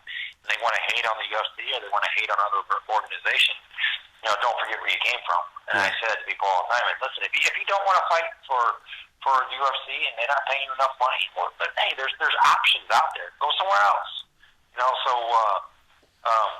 it kind of gets just from the fighter. I was a fighter, and then I was a manager and a trainer and a promoter, and I've been lucky enough to be able to be in all those positions. And it's like I get where they say, "Oh, I need more money." Well, listen, if you need more money, go fight for another organization if you're not happy with them. And that's why I think it's so good to have the Rizins out there, that are coming up. The old Pride guys, and you look at the Bellator, and you look at Road FC. I mean, there's a lot of organizations out there that people can choose from now. And as far as Shamrock FC goes, I always say, listen, you're not going to get rich with us. The only thing is like, listen, we want to give you the best opportunity to move into the big leagues, and but we do want to be the best AAA organization out there. And I say that all the time. Is like here in the States, you look at the UFC and you look at Bellator. Well, who's number 3?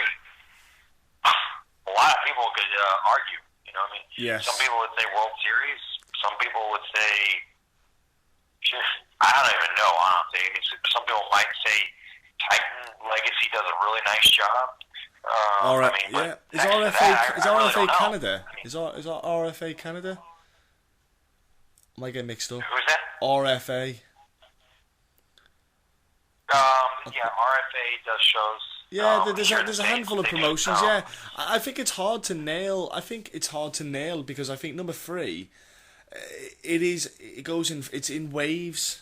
Number 3, it can vary because it depends on the momentum. Sometimes it depends on a promotion get an absolute solid a couple of cards, and then it just trickles down. Then it goes up again, and it come. I think it's a hard one. Like people say, World Series of Fighting. I debate it because I go, I'm not being rude. I don't see it World Series of Fighting being that much of a powerhouse, in my opinion. Well, I gotta tell you. I agree with you at times, but I also think that they might have Fight of the Year. I mean, next to Lawlor and McDonald's, Lawlor and McDonald. Yeah. I mean, they had Guthrie and Palmero. I mean, there was just probably one of the most exciting fights I've ever seen in my life. So, I mean, World Series does a nice job. I mean, so that's let's just say they are the number 3 out there. So, I mean, who's number 4? I mean, really, like, is it? I don't know. I mean, is it Legacy? Legacy does a nice job. They don't get enough recognition, I don't think. I mean, is it Titan? I mean, Titan does a nice job, but they've been struggling as of late. I mean, let's be honest. Yeah. So I mean, and I just think like, hey, listen, I know that for a fact that next year this time I want to say, okay, Strike Force. Shamrock FC is absolutely a top 5 organization in the United States of America, and I said, right, I think we are right now.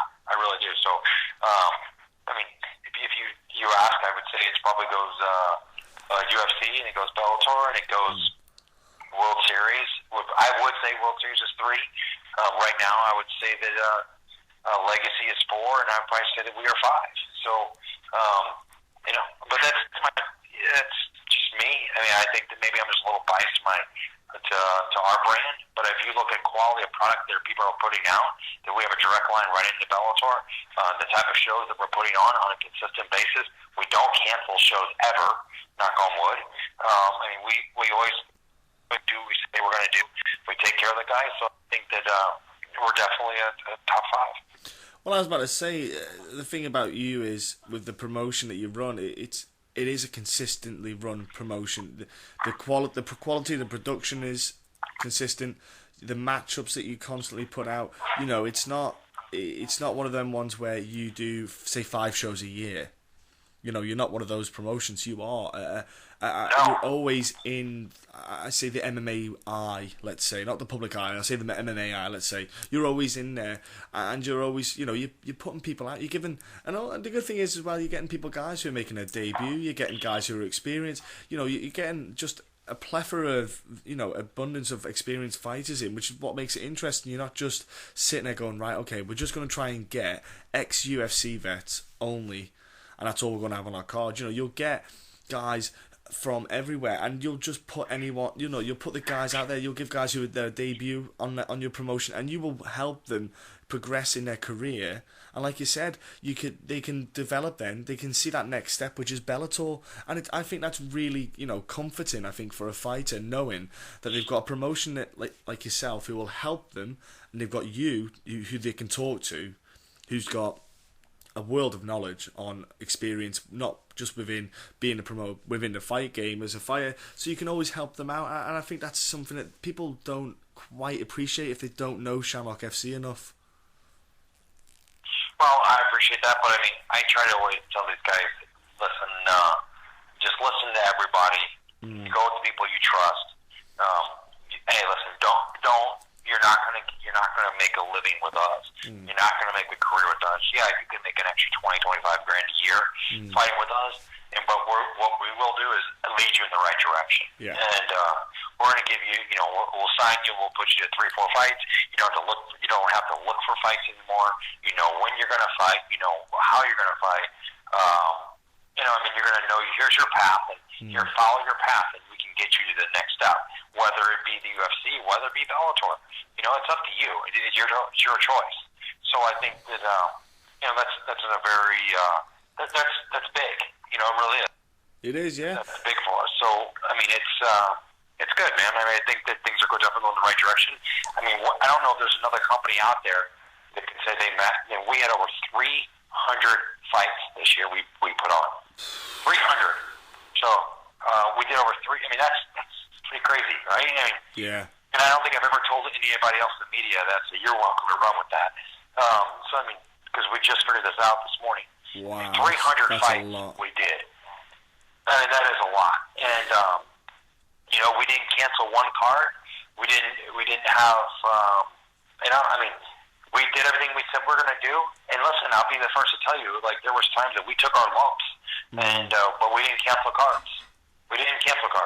And because we're a team, we're not just relying on one person or one individual or one big ticket seller, that pulls off, and we have to cancel our card. Listen, when you're in the position that we're in, I've realized that other people depend on us, and I'm willing to take the bullet sometimes and say, okay, this one's going to hurt, and we did it, and we do it. And we'll be the first ones ready to jump out of that building when it's over with, because it's something we weren't proud of, but at the same time, we're not going to put other people in those positions.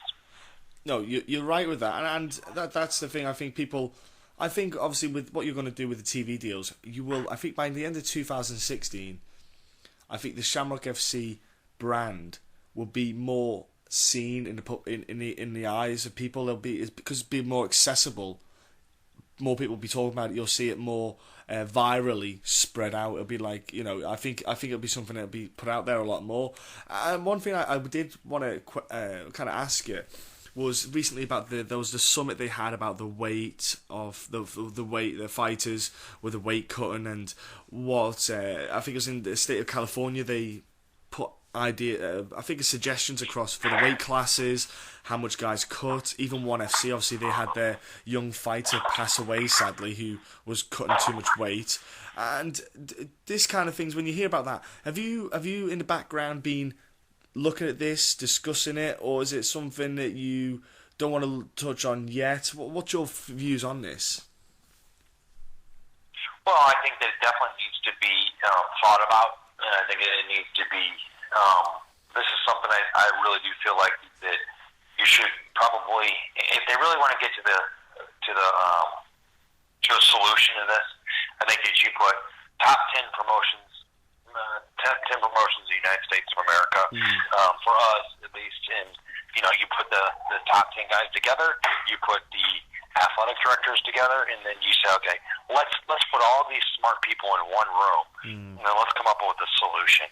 Let's just not all keep throwing things against the wall and saying, okay, well, is this going to stick? Is this going to stick? Is this going to stick? No, let's come up with a solution. Yeah, and it's going to work for the fighters. Number one, it's going to work for the promotions. Number two, that's going to work for the athletic commission. Number two, and then number three, what's going to work for the promotions, and that's how you're going to get answers.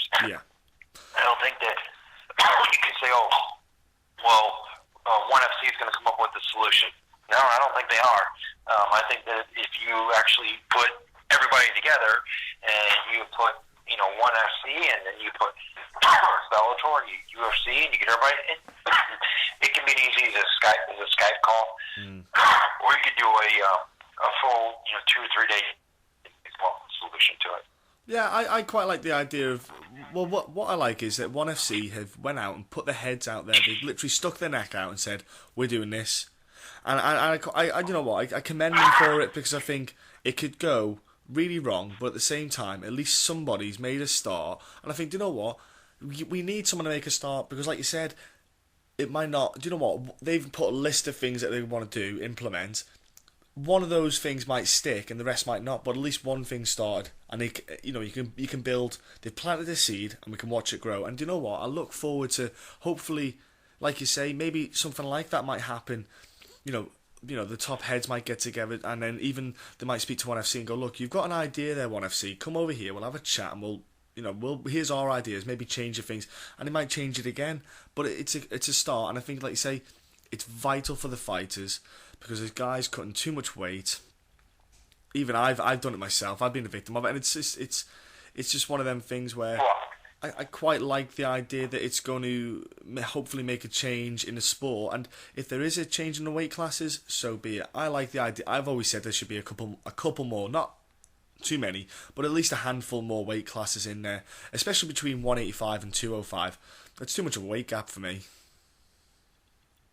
No, I absolutely, I do agree with that. I do think the weight classes should be a little bit more. I think that there should be a 235 as well. Yeah, definitely. I think there should be 235. I think that adding some more weight classes, and and listen, I'm no rocket scientist either. I mean, I was one of those guys when I was competing, I was cutting 20 pounds the day before, and I was doing it, and I look back at it, I was the guy that was doing it wrong, and thank God it just didn't affect me long term that I know of yet, right? But everybody has their why they should do it and why they shouldn't do it.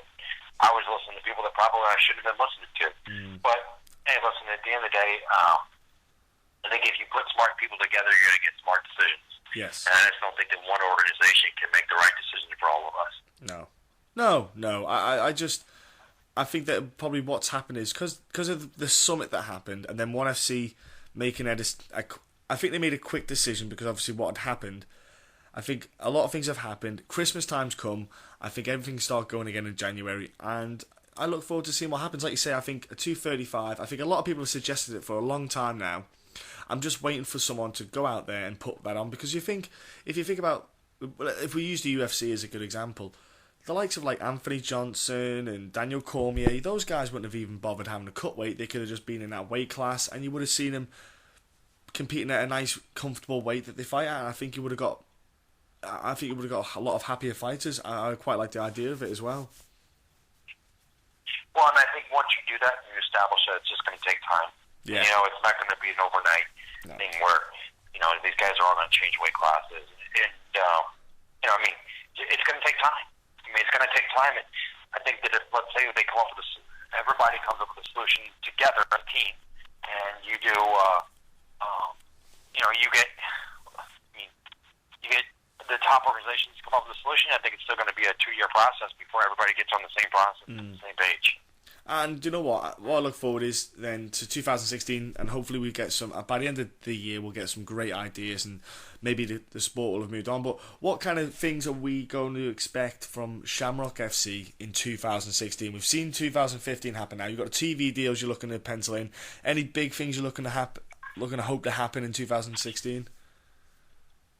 Sure, I think in 2016, we're continue to do what we're doing, but we're also going to expand in the kickboxing area as well. We're looking to, just keep getting bigger in the kickboxing arena. And I also feel like, we're going to lock down some more venues, and we already have, but we're going to announce some new venues. So we're moving into some new areas, and just keep growing. And then we're also going to, we're going to co-promote with another company out there as well. Just like we did with Bellator. So, that'll be good for everybody. And, I think that, everyone thinks that everyone's got to just, I really believe in the theory that if you can work together, it's going to benefit both of you. not everybody's got to get rich off one thing. You can work together and work as a team. You're gonna help each other and help the fighters long term. Or it's gonna help everybody. And I believe in I really do believe in like a team, the team aspect of it all. And I feel like if, the more we can do that, work with other organizations, and I feel like sometimes you gotta learn from other organizations as well. And I think that a lot of people don't see that. They see it just about themselves and learn from let's say our relationship with Lawlor. Yes, it works both ways as far as financially, but then again, it also works that, I get the opportunity to work with Coker. I mean, I can't anyway because we're good friends, but I get the chance to learn from other people in his organization. Maybe they can pick our brain on some other ideas. And I feel like you got to think about it like that. It's not just all about financials. You know what? It ups everybody's standard, which is key. It's great. It keeps the sport evolving, and everyone just grows, and that's what it should be. And you nailed it on the head there. That's exactly. Sometimes greed takes over the human body, and it's a shame. But I think a lot of people should, work a little bit more together. And do you know what? I'm looking forward to 2016.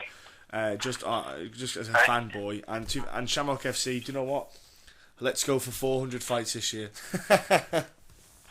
Let's go for 4. I agree. Let's do 400 fights, and if we can do 400 fights, that'd be great for us. It'd be great for the fighters, and great for the fans. I mean, and ultimately, what do we? If we could do something like that, and then hopefully get on the, just keep doing what we're doing, man. Do it better. Exactly. And ladies and gentlemen, if you want to find out what's happening with Shamrock FC this year. 2016, sorry, it's not even that, sorry, 2015 now, next year, you can go on the Shamrock FC webpage, which everyone can go on to, but if you're on Twitter, you can always jump on to the Shamrock FC Twitter handle, which is Shamrock_FC, but then you also have Jess Finney's Twitter handle, which is JFinney_MMA, so you can jump on, give him a follow. You're starting to be a bit more interactive with your social media, I believe, as well now. You're starting to get your head around it. You can hit me up personally on Facebook at Jesse Finney. It's a pretty easy way, but get on there quick because we're almost out of. I am almost out of friend requests, so get on there sooner than later. Exactly, and like I say, just get online. Get supporting them, get back in them, and if you keep an eye on them, like you said, he's doing new venues, new areas. He might be coming to a town near you. It's exciting times when people evolve and the sport grows and people move around. So you could see, for example, they're kicking off the year with an absolutely one fight that's stonkingly good. It's Kyle Kurtz versus Bobby Volker. That's going to be a hell of a fight, ladies and gentlemen. I'm telling you that right now. So when that fight's on, you can tune in all around the world, so I suggest you all tune in, ladies and gentlemen, to that fight. Please do. You just check out ShamrockFC.com January 16th, and it'll start at 7:30, and we'll have 14 exciting fights for everybody. Boom, just like that. Thank you very much, Jesse, for coming on and speaking with us. It's always great to speak to you, sir, and I can't wait for the 2016 Shamrock FC. My pleasure. Thanks for having me. Brad Pickett, it's 2016. 2015's out of the way. A lot of stuff happened in 2015, as you have posted on your blog that you do on your site, which people can jump onto and have a little skeet at. One thing I want to say is you made a big moment in 2015, which was you had a little one. Well, you put a lot of effort in, and you held onto the missus' hands while she did the work. Exactly. Yeah. I did all the hard work, moral support and all that. And my birth of my first child, Buddy James Pickett, was born on the 26th of September. I'm glad that you did it a day after my birthday. You didn't do it on my birthday. I'm glad you did it a day after, so you didn't take this. I'm glad. What, the steam out? Steam out of my established birthday. You're trying to think of what can you take steam out of? Yeah. Take steam out of Ice Cube. I don't know. Look, Brad, and also you did a great thing with ROC. You launched a promotion, let's say. It was a bit of a busy year for me. Outside of just fighting as well, should I say? Yeah, I've been doing a lot of things, and me and Mickey running our first fight show. Well, we talked about it for a long time about doing it. We just never got around to kick picking it up, and then we said, all right, we're going to do this now, and we actually finally launched our first show, and we were really happy with how it went, but still, there's a lot of things I believe I can make it better. It was our first shows, but me and Mickey are going to treat it like a little baby, and we're going to make this thing grow and get a lot better every time. Yeah, well, exactly. You got to start somewhere with the first show. You got to get the little niggles out of the way. It's how every promotion runs. The UFC, learnt their niggles were wrong at the start. They thought we might want to put some gloves on these guys. And then sold it. Yeah, you can't go selling babies. Yes. Well, you can, but just not over it. No, but ROC, it's a great thing that you started off, and it's also something, like you said, something you want to do for a while, and you've got another one coming up in this year as well. Yeah, the 23rd of April. Well, at the moment, because I'm still I'm a fighter, that is my job and my source of income. I mean, obviously, I'm not going to pack up my day job and just promote. So it's not really my sole focus at the moment. It's fighting. So at the moment, I'm going to just do it in between still fighting. So I have a fight in February, and then I'll be promoting my show in April 23rd. So now you're going back to ATT, aren't you? Very soon. Yeah, I'll fly out to ATT on the 10th of January. I'm looking forward to going there this time. I'll go stay with Mike Brown like I always do, but the gym's just had a new ramp. They've moved the gym. They built their own one. They built it from scratch, and it looks amazing. If you've seen any of the videos on the internet, and I can't wait to go out there and train. Oh mate, I agree. It looks amazing. I saw, cause like I said, I follow Mike Brown and Conan all that lot on Instagram, and they were putting like little video clips and all stuff on. And mate, it's exciting because they, Winklejohn and Jackson did it as well. They done their place. It's nice to see that the MMA kind of scene is going up in a grade with the kind of fighting standards that you can go to, the places you can go and train. It's awesome. Gone to the church halls and yeah. Proper grades. So we've got to pack away. It's Women's Institute tomorrow, so And because you're getting you're getting ready to fight your London fight against Henry Briones. I'll say Briones. We'll do it like that. Mexican. Yeah, Arriba. I'll put that on the end of it. That'll help. Or I can think of Speedy Gonzalez. I tell you what, he might give you the fight that you're after. He does like to stand and throw. And he looks like a fun guy to compete against as well, Brad. So I'm dribbling. Yeah, I mean, stylistically, I think it'll be a good matchup. As in he's not going to be. He'll be there right in front of me to hit, and I'm there to hit. So it'll be definitely a good fight for the fans. It definitely sounds fun. It will, and it's like you say, you're back in the UK fight. And how did you feel when you heard about Anderson Silva and Bisbee getting announced to main event that card? Because I would imagine you'd feel it brings a lot more eyes to that card then with that Anderson factor. Because he does, no matter how old he is or what. It's like Fedor fights. He can be 60. People are going to watch. People are going to be kind of tuned in. How did you feel when that fight got announced? Yeah, Joe, to be honest, it really. I think it's cool. I love Anderson Silva and stuff like that. It's also, I don't care about bringing more eyes to it, if that makes sense. It's like, I don't know. It's weird. I'm not that bothered. I'll form really big shows before and stuff like that. So it doesn't really bother me. I'm not out to get more famous or anything like that. So I'm like, people watch me and stuff. But I'm excited as a fan of the sport to fight the same card as Anderson Silva again. I used the same card as him a few times back in cage rage days and stuff. And it's fun just to bump into him again. And don't want to say we're great pals or anything, but we know each other to have a little chat and stuff. So it'd be good. And to be doing it in sort of East London again, sort of. I'll take him out some jelly deals. Hey, a few of them pie shops are actually closing now. Yeah. They're getting few and far between. It's all about salads now. No, mate. Pie mash would never die, mate. Never die. That's the thing. I've never done. I've been in London. Try it. It's got to See, try that's it. the thing. Yeah, I know you're. Yeah. So I'm not. I know about the. Because I watched like these kind of movies, and you see about all like East London and all like pie and mash, and I'm like, pie and mash. Yeah, you have your peas and gravy, and I'm like, I'll probably eat it. You know what I mean? But I want to try it down there. Yeah, Because I can do it here. No, I'll no, tell you you can't. what. You can't. No. Do you know what I mean? Yeah. You can't. It's like when you get a pie here, you know that there was a foil wrap on it. That was put on by somewhere else, a big factory somewhere else. The pie, It's the pie not is different. You know what I mean? Like, it's a different type of pie. It's like, you have to get a proper pie and mash shop. And me personally as well, and obviously everyone talks about jelly deals. I actually don't like jelly deals, so I don't eat those. But I love pie and mash.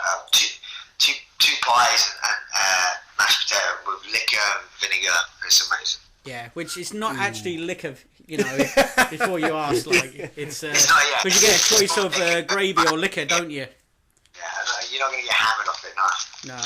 I'm gonna have to see what I mean. Like next time I'm down in England, somewhere down south of England, down London, I'm gonna have to try it now because I can't. You know, I'm gonna have to. I keep forgetting when I get there though. I will do it this time. Yeah. We'll go. Oh no, wait a minute. No, I can't go coming this with me, time. are you? No, Yeah. I'm stuck in the bloody Yeah, army. I'll be there though, but do you know what, Brad? You're fighting in London. It's going to be one of them things at the O2. It's sold out in 27 minutes. I think that's quite exciting then for fighters. You know, that people are just wanting to get there and watch the fights. You know, 27-minute sellout. That's awesome news. That just shows the growth of the sport over the last few years is massive, you know.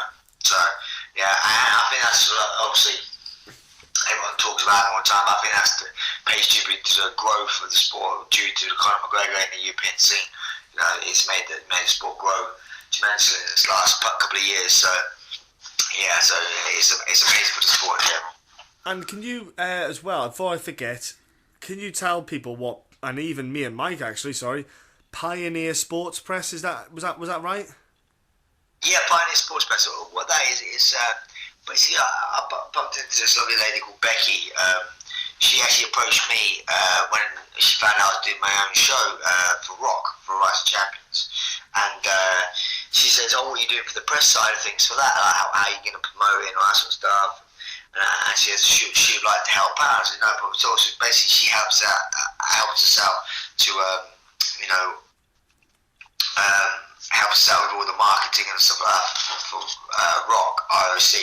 And then we just got chatting about a lot of things, and she said she would help me look after my social stuff as well and do things help that sort of thing. And then we were just talking because we got on really well, and we were talking about where a lot of people don't understand. I've been in the game for a long time, but media is very important. Social media, making yourself a product. You're not just a fight. You need to people need to understand your product. So like you need to be good at interviews. You need to say the right things. People care. Like say you've had one fight and you got another fight. What is going to be different for this one? Why will people tune in to watch you on this fight? What's been different in your training? It's just helping me able to talk. So what we did, we got a stable of guys from my gym, and we're looking after them, helping them with their social media, helping them with interviews, helping them market themselves in the right way, and that's what it was. We kind of building like a little sports press agency, so kind of helping guys out with that. So it's a bit of guidance for the new folks on the scene. Yeah, definitely. It's very important. You see obviously there's in the spectrum. You see people who are so good at it, like Paige Van Zandt for one. She's on Instagram all the time. She's very charismatic. Go to the other end of the scale. You look at someone Conor McGregor. He's so captivating inside. Outside of the octagon, let alone inside. Inside he's very fun to watch. But if Conor McGregor is on TV chatting, you turn around and you have a look. He has that character, like an Ali character, and people need to understand it. It is very important to, when you fight inside a cage for 15 minutes, and then after you fight, you have like 2 minutes, 1 minute on the microphone to get your character across. So people don't really get to understand where you are. So sometimes within interviews, this is where you got to be better, or even stuff like this. You try and get your personality across. People don't understand. Oh, what do you think your next fight? Yeah, I'm gonna win. Okay, how's your training camp gone? Good. I'm not injured. Like pulling teeth out. Do you understand? We have had a couple of those. I understand that. This is the time where you get your personality across. You can be funny, or you can be a bit of a douche if you're a douche. It's just how you get it across. That's why you look at the growth of the sport, a lot of it's helped with the Ultimate Fighter, because people got to see people before they fought and got to, that guy's really cool, or that guy's an idiot. So you either want to see him win or see him lose, but you want to see, you get to know the fighters within the organisation, so he's not just, that guy's fighting, sort of thing. So so we're trying to help people out, because it is very important. Sponsors look at fighters nowadays and see, how many Twitter followers do they have, what sort of social media I'm going to get for this, what sort of marketing I'm going to get. So it is very important that people are aware how to market themselves. Yeah, well, almost get them to care about you one way or another. It's they love you or hate you. At least they're talking about you.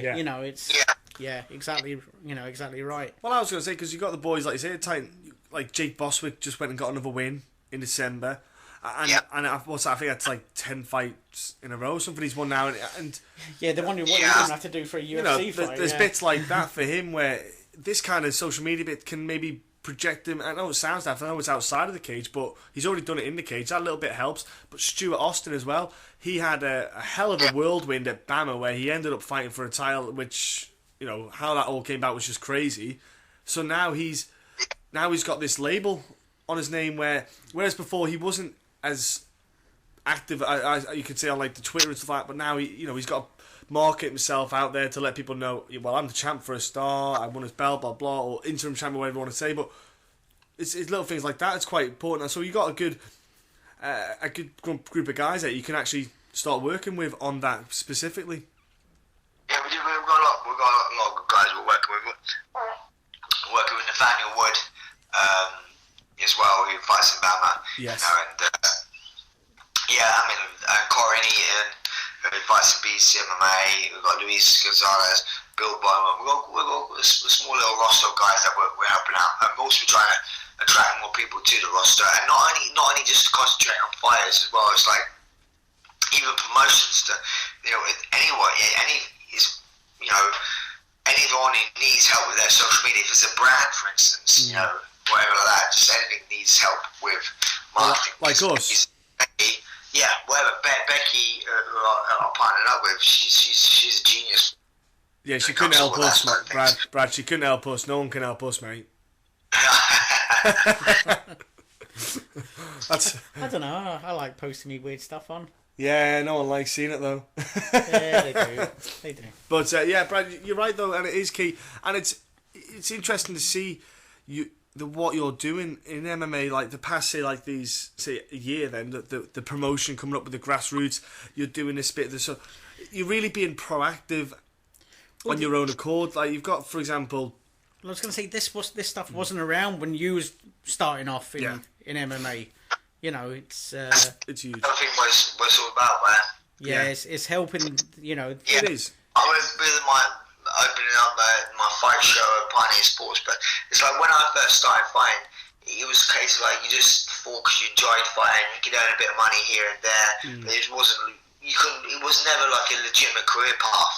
No. Now it is a legitimate career path for any young athlete who wants to aspire to be a professional fighter, to go on and earn life-changing money. You look at what Conor McGregor's earned this year, is just life-changing. So it is there, So he was on the dole before he started fighting in the UFC. So it's kind of like it's there now. There's a platform, So that's why I'm trying to help people, fulfill their goals, set themselves little like stepping stones and little guidelines and to plan their career, rather than just go, I want to fight, not really know how to get to the top. Yeah. And what I think is great about it is, Brad, you didn't have to do this. That's the thing. You're doing it because you want to, and you feel very strongly about it. You got, like, for example, with what I love is the IMMAF. They got obviously the UK side of things.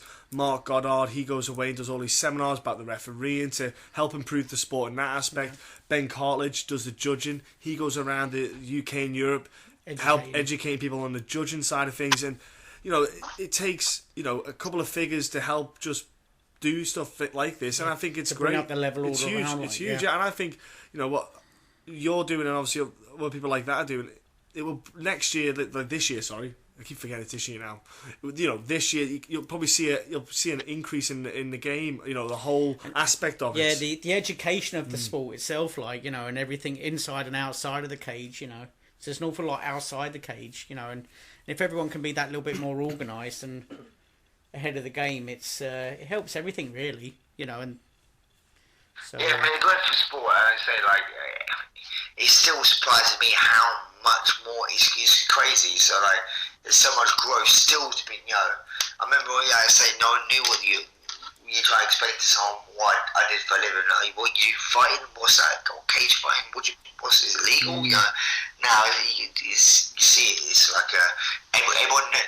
Not saying everyone cares about the sport, but everyone kind of knows about the sport now. Yeah, I've actually got like women at work. I mean, I work at the hospital, you know, where I live, and I've actually got women coming up to me and saying, "Did you see what happened to Ronda Rousey at the weekend?" And I'm like, "Well, yeah, of course I did." Like, you know, but they're telling me about it. You know what I mean? Like, she got knocked out, you know, and I'm like, "Well, yeah, you know," and but it's like, women know. It's not just the guys, you know. I had an argument a couple of weekends ago Bit sexist with a guy who was talking about Conor McGregor and all the rest of it. And I mean, yeah, a few years ago, I could have mentioned a dozen names and they would have just stared at me, like, you know. So it is getting there, like, you know, it is more sort of mainstream. And we mentioned Ronda Rousey, Brad. We've been talking to people. This is part of our festive bumper podcast because we're super festive, you see. Yeah, merry ho ho. We both stayed in last night and we both didn't do much over Christmas. No, stayed in as well, but ho ho, merry, happy Hanukkah, all that stuff. But we've been speaking to people about, because the year's just gone, 2015's gone, 2016's coming up. Okay, your career, forget about you, be kind of neutral. 2015, what stuck out to you in the fight scene, like any particular fights, any things that happened, and also 2016, what would you kind of like to see happen? And it can be UK based, it can be UFC, it can be whatever, or Pride. I mean, Rizin. Well, obviously, 2015 has all been about 100% about Conor McGregor. You know, it's just crazy. You know, like, you could, he's revolutionised the sport in a way, like, where I think a lot of people have been in the game for a long time, start questioning their training ethics. So like, man, should be jumping over sticks and kicking candles? What's going on? He's just changed the game in a lot of ways. You know, made people. He's a breath of fresh air to the sport in a way. You know. 2016. I don't know, mate. I'm looking forward to getting back in there myself and fighting myself. Obviously, you know, I mean, back in London is going to be awesome. The last time I fought there, I absolutely loved it. So I'm looking to get back in there myself. And then for the rest of the sport, just keep Conor McGregor fighting. You know, they're entertaining. You know. Yeah, so Conor and Rafael dos Anjos both wearing red panties. Yeah, exactly. I don't know if Reebok will allow that, do they? They do some kind of like massive card for like the UFC 200 and be like Conor McGregor versus Jose Aldo 2, DC versus John Jones 2, and Holly Holm versus Ronda Rousey 2. Do you know what? You're almost encouraging me to go out there. I saw someone online post a beautiful like UFC poster of what they'd like for 200. Yeah, there was them fights, and it was called the rematch, UFC 200 rematches, and there was a couple of other fights there, and you were not Brock and Mir again, and you were like, oh, I tell you what, I'd love to see that still. And I'm like, oh, that's. And I was like, watching, going, yeah, I kind of would like that. I don't want to see Ronda fight though. That's. Yeah, I think it's still too early. I don't think she should fight Holly again because it would just be the same thing all over again. Maybe even more brutal. In my opinion. Yeah. Yeah, well, it all depends. Like, if she can get hold of her and take her down, you know, but that's it. You know, she ran out of ideas in that fight, and you know, she didn't have a plan B. So it was possibly the most one-sided, high-profile fight on the UFC roster. I don't know, there's been a few in title fights have been like where an underdog's really done like Dillashaw Barrel. Yeah, Dillashaw Barrel. Yeah, okay, I'll give you that, you know. And Daniels versus Pettis as well. Yeah. That was crazy, that one. Yeah, I agree with you on that one. Having with said that, Brad. Cowboy did all right. Yeah, he did stellar. Yeah. I'm a big Cowboy fan, and I was gutted. Who isn't? I was just like, I think- give me another tissue. I think even when guys get matched up to fight Cowboy, they sit there and go, "Oh, I don't want to fight him 'cause I like him." I tell you what it was, right? I went to the Connor fight in December, and I was considering then booking a flight to Florida for the following week. I am so glad I didn't now, because I can just imagine myself in my hotel room afterwards, Crying. just miserable. You know what I mean? Because there barely wasn't even a fight, was there? No. You know, Well, yeah, especially after that, you going to the other fight as well, not having a fight in that one as well. That was only 30 seconds. Yeah, two quick title fights, crazy. They didn't even last 2 minutes. The good thing was, I was all right by then because I was knackered by then because it was 34 fights. I had a problem with my medication when I was out there because the doctors had upped me meds and I was high as a kite for the first 2 or 3 days and nights. So I then took myself off my meds. So it was almost like, I can't wait to get home sort of thing. Like, but yeah, I'm so glad I didn't go to Florida now. I'd have been heartbroken. I'd have been absolutely gutted. Yeah. Oh, Hey-ho. but you're just crying at home instead. That's fine. No, I didn't cry. I was more in shock that nothing happened. You know. So I'm grateful. There's been millions of people that wished to be out there. You know? Yeah, definitely. I agree with you on that, Brad. Brad, look, 2015 has happened. 2016 is happening right now. You're fighting, obviously, in London. Ladies and gentlemen, get to watch you throw down UFC Fight Pass. If they want to jump onto your social media stuff, how can they do this? They can follow me on my Twitter account, which is @1_punch, which is the word one, ONE_punch, and you can follow me at the same handle on Instagram, and also on Facebook. I have a One Punch fan page as well. You can go on that, or go onto my website www.onepunchpickett.com. I don't think you have to say www, do you? Because isn't that just... Yeah, you just Google search. Just Google it, it comes up. Yeah. Me do my social media training. I was going to say, Brad, what's that? What was that? Was it Pioneer Sports Press? How can people get in contact then to if they're fighters themselves or etc. They're interested? How can they do that bit as well?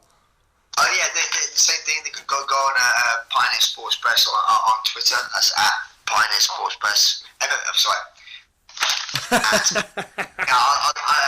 gotta get this correct myself, before. It's that new, folks. Yeah. Yeah. Yeah, but yeah, you go to it on Twitter and also on we have a webpage as well, www.pioneersportspress.com. It's .com or .co.uk. I need to get out. Just Google it, guys. Just Google it and you'll find it, mate. Yeah. Just put Brad's Pickett name after it. It'll come up on Google. If he asks, tell him that you did www. I'm unprepared myself right now. I should have all this written down.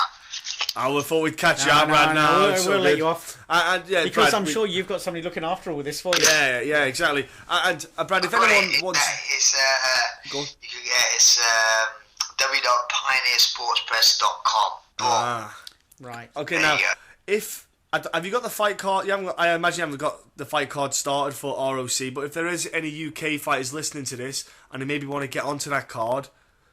Yeah, hit me up on Facebook, send me a personal message. But I'll be honest with you, I try and deal with, by all means send me a message, I don't mind, but I like to deal with people's coaches when it comes to matchups. So if you let me know you're interested, fair enough, but then put me onto your coach, because I'd rather deal with coaches, than the fighters, because sometimes you get a lot of people, fighters go, yeah, I want to fight, that sort of stuff, and then, they end up going AWOL, so I like to deal with teams and their coaches. Yeah, definitely, Brad, that's fine. Yeah, you can talk straight with a coach, can't you? No worries. I understand that, buddy. And ladies and gentlemen, if you do want to compete on a card, if you're in the UK, there you go, sort that out. Yeah. Nag your coach. Nag coach. If you're starting off in your career, it's a great place to start. Brad, honestly, thank you for coming on again, and I hope 2016 is not only a good year, a great year for you, obviously, just family-wise, fighting-wise, and promoting-wise. Thank you. Thanks a lot, guys. Appreciate it. Thank you. Okay, thank you. We'll say thank you, MMA Roasted, for joining us. Adam, you are MMA Roasted, let's put it that way.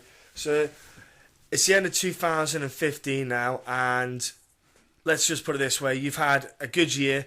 You've had a lot of fun with your accounts, your involvement with taking the piss out of people in MMA, which we love. I love reading what you do. But on a serious note, have you enjoyed this year for fights? Yeah, I thought there was some great fights. I was at some great fights. The Robbie Lawlor, Rory McDonald. That fight was insane. I was at that fight. That was great. It was a good year for Frankie Edgar.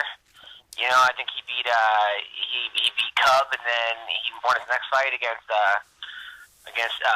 Chad Mendez. That was a good fight. Great year for Conor McGregor. Jesus Christ, you know. I mean, he looks unbeatable at like this point. Dos Anjos was a warrior. You know, Ronda Rousey got dethroned. There was a lot of great fights. Yeah, I was super happy. I mean, there's so many fights. Also, I mean, those 3 days in Vegas were just like Thursday, Friday, and Saturday. You know, and it was just solid lineups back to back to back. I was at the Conor McGregor fight, and I had to leave early because I had to do a show of my own. And, you know, normally you leave early, but there were so many good fights on that prelim. It was like, normally watching Uriah Faber fight would be like the main event. Yeah. So, I mean, it was, I think it was a pretty stacked year. Yeah, I was there myself too. I was there for all three of the Vegas fights, and yeah, although at the end of it I was knackered, it was a very good way to get knackered, put it that way, you know. Yeah. Now, yeah, dude, I love the year, but there's been some awesome kind of controversies, and we've just had Rizin on as well. Have you heard any of the results? Seen any of it? Yeah, definitely. I tried to stream it, which I guess you weren't supposed to. I was watching some of it. It was hard because I was watching it in Russian. Yes, that's why my house was. But the production was great, though. I thought the production was great. I liked some of the freak shows. Gabby won, but she didn't look very good. Her stand up looked about as good as Dan's. What was that? I was going to say, apparently no one's tested positive as yet. Oh yeah, I don't even believe in doing drug testing, you know. But it was cool seeing Bob Sapp actually try. Yes. How crazy was that? That was the most shocking thing that I think of the whole night, was that Bob Sapp actually came out to try to win a fight. I was waiting for him to just say, all right, you know, forget this, and he actually looked good. I was proud of him. And then Fedor, that was just a mismatch. You know, it's like, come on. What? There's a mismatch? What are you about? No, that guy was taller than him. He had so loads, fair. He had loads of chances. Yeah, he did. that was weird, but I was happy for King Mo. I mean, to win $300,000, good for him, because he's had a tough, you know, a pretty tough gone with the whole staph infection and just getting injuries and sort of not living up to his expectations, and then sort of the losses in Bellator that came with the spinning back fist to Newton. So that Mo. But I think Rizin got a lot of people excited. I think people had maybe such low expectations for it because they were like, "What is this?" And then the fact that it was so much fun and the production was so high, I think people got really excited. They didn't oversell it; they undersold it, and people liked it. Smart. And to be honest with you, I don't mind a little bit of crazy. You know, if you go over there, you know you're not going to be tested. It's not a big secret, you know. So if you go over there and you say, actually, I think he might have been on something. I just felt... you know what I mean? It's like, you can't turn around and say, well, what were you expecting? I felt nostalgia was what when I watched it. It was just like Pride 2. It was the soccer kicks came in, knees to the head on the ground. I loved it. I fucking loved it. The first night when they had they had 9 first... No, they had, I think it was 8 first round knockouts and 9 knockouts in total. What a fucking great way to get a card going, man. Yeah, no, I think it's funny, and then the whole giving flowers before the fight starts, getting a belt before the fight. It was so weird. And then they had a special guest referee. I don't know who that guy was. It was strange. I'll tell you what, that girl almost beat Gabby. I was hoping she would. She dropped her off. Yeah, she dropped her. And she dropped her heavy with... It was like a counter. Yeah. I haven't said that. They were big girls. Yeah. Big girls. Yeah, well, the word girls, yeah. Yeah, I think the girls. When I held Gabby's penis, I definitely thought she was a girl. It felt feminine. It felt feminine. I felt like she put a lot of lotion on it, so it felt feminine. Yeah. A lot of guys said that they would sleep with Gabby. I don't know about that. Maybe just for bragging rights, I guess. I think it's the fact that from the side, her biceps hid her chest and everything. Thing with Gabby is, big chick. I wouldn't have a chance. I don't know. I mean, although you see her get done up, I saw pictures where she kind of. I mean, you're just like, She does. Certain angles. You're right. When she does, like, on her Instagram, you look at it and you go, I probably would, Oh, yeah, there's definitely some good photos out there. There are some good photos, and you're like, what I would say is there's some good photographers out there. That's what I reckon there is. Maybe. I don't know. I think she might just fucking kill you guys. If she wanted to fuck me, she could fuck me because I was going to say I couldn't stop it. Yeah. If you fuck her, it's not because you've done well. It's because she said you can. Yeah. And if you don't, it's because she's decided you're not going to. You don't have much say in it. It's almost like feeding a lion. It either wants to eat or it don't. Do you want me to get a strap on for you? Do you want me to get a strap on, Gabby? I'll get a strap on, Gabby. I'll get a strap on. Okay. No, but that was. I tell you what, we were talking about the women. Holly Holm, damn, what a hell of a performance that was, man. Yeah. That KO you Rousey. know what? I kind of saw that coming. To be honest, I was telling people there was so many things going wrong with Ronda in that, like, her camp was just going terrible. I heard a lot of rumors, with her and her mom not getting along, and then this happening and that happening, and and then she's that coach, that terrible coach that just doesn't, he just sort of breaks people down and makes people believe that he has the answer when the guy has no mixed martial arts training. He has boxing training, but no MMA training. I'm not even sure how good his boxing training is. It's just that he's telling her beautiful job in the first. Yeah. And then, I don't know why she stays with him. It's crazy. Well, I was going to say, I must admit, before the fight, I actually said to John, like, I tell you what, there's some signs there, there's a few cracks there, but I still believe that 75% Ronda Rousey would beat 100% Holly Holm. We all thought that Ronda Rousey was this, but I even said, half measures. You got a girl who's a very patient girl, doesn't try to force the action, is cool with letting you come to her, letting you fight her fight versus like trying to make something happen. Then you got Ronda, who's got the weight of the world on her. You got Greg Jackson, who's a master planner, Mike Winklejohn. It was the perfect storm, I thought. Yeah. Perfect storm. Who comes out aggressive, which plays right into Holly's hands, it's and yet probably no one is picking Ronda Rousey if they return. If she stays with this guy and they have a rematch, I don't see it going much differently. Yeah, that's the thing. No, exactly. A lot of people, it looks like she is staying at Glendale. It does look like she's staying at Glendale. Yeah, she is training there, and the thing is, like everyone said, she's surrounded by too many yes men.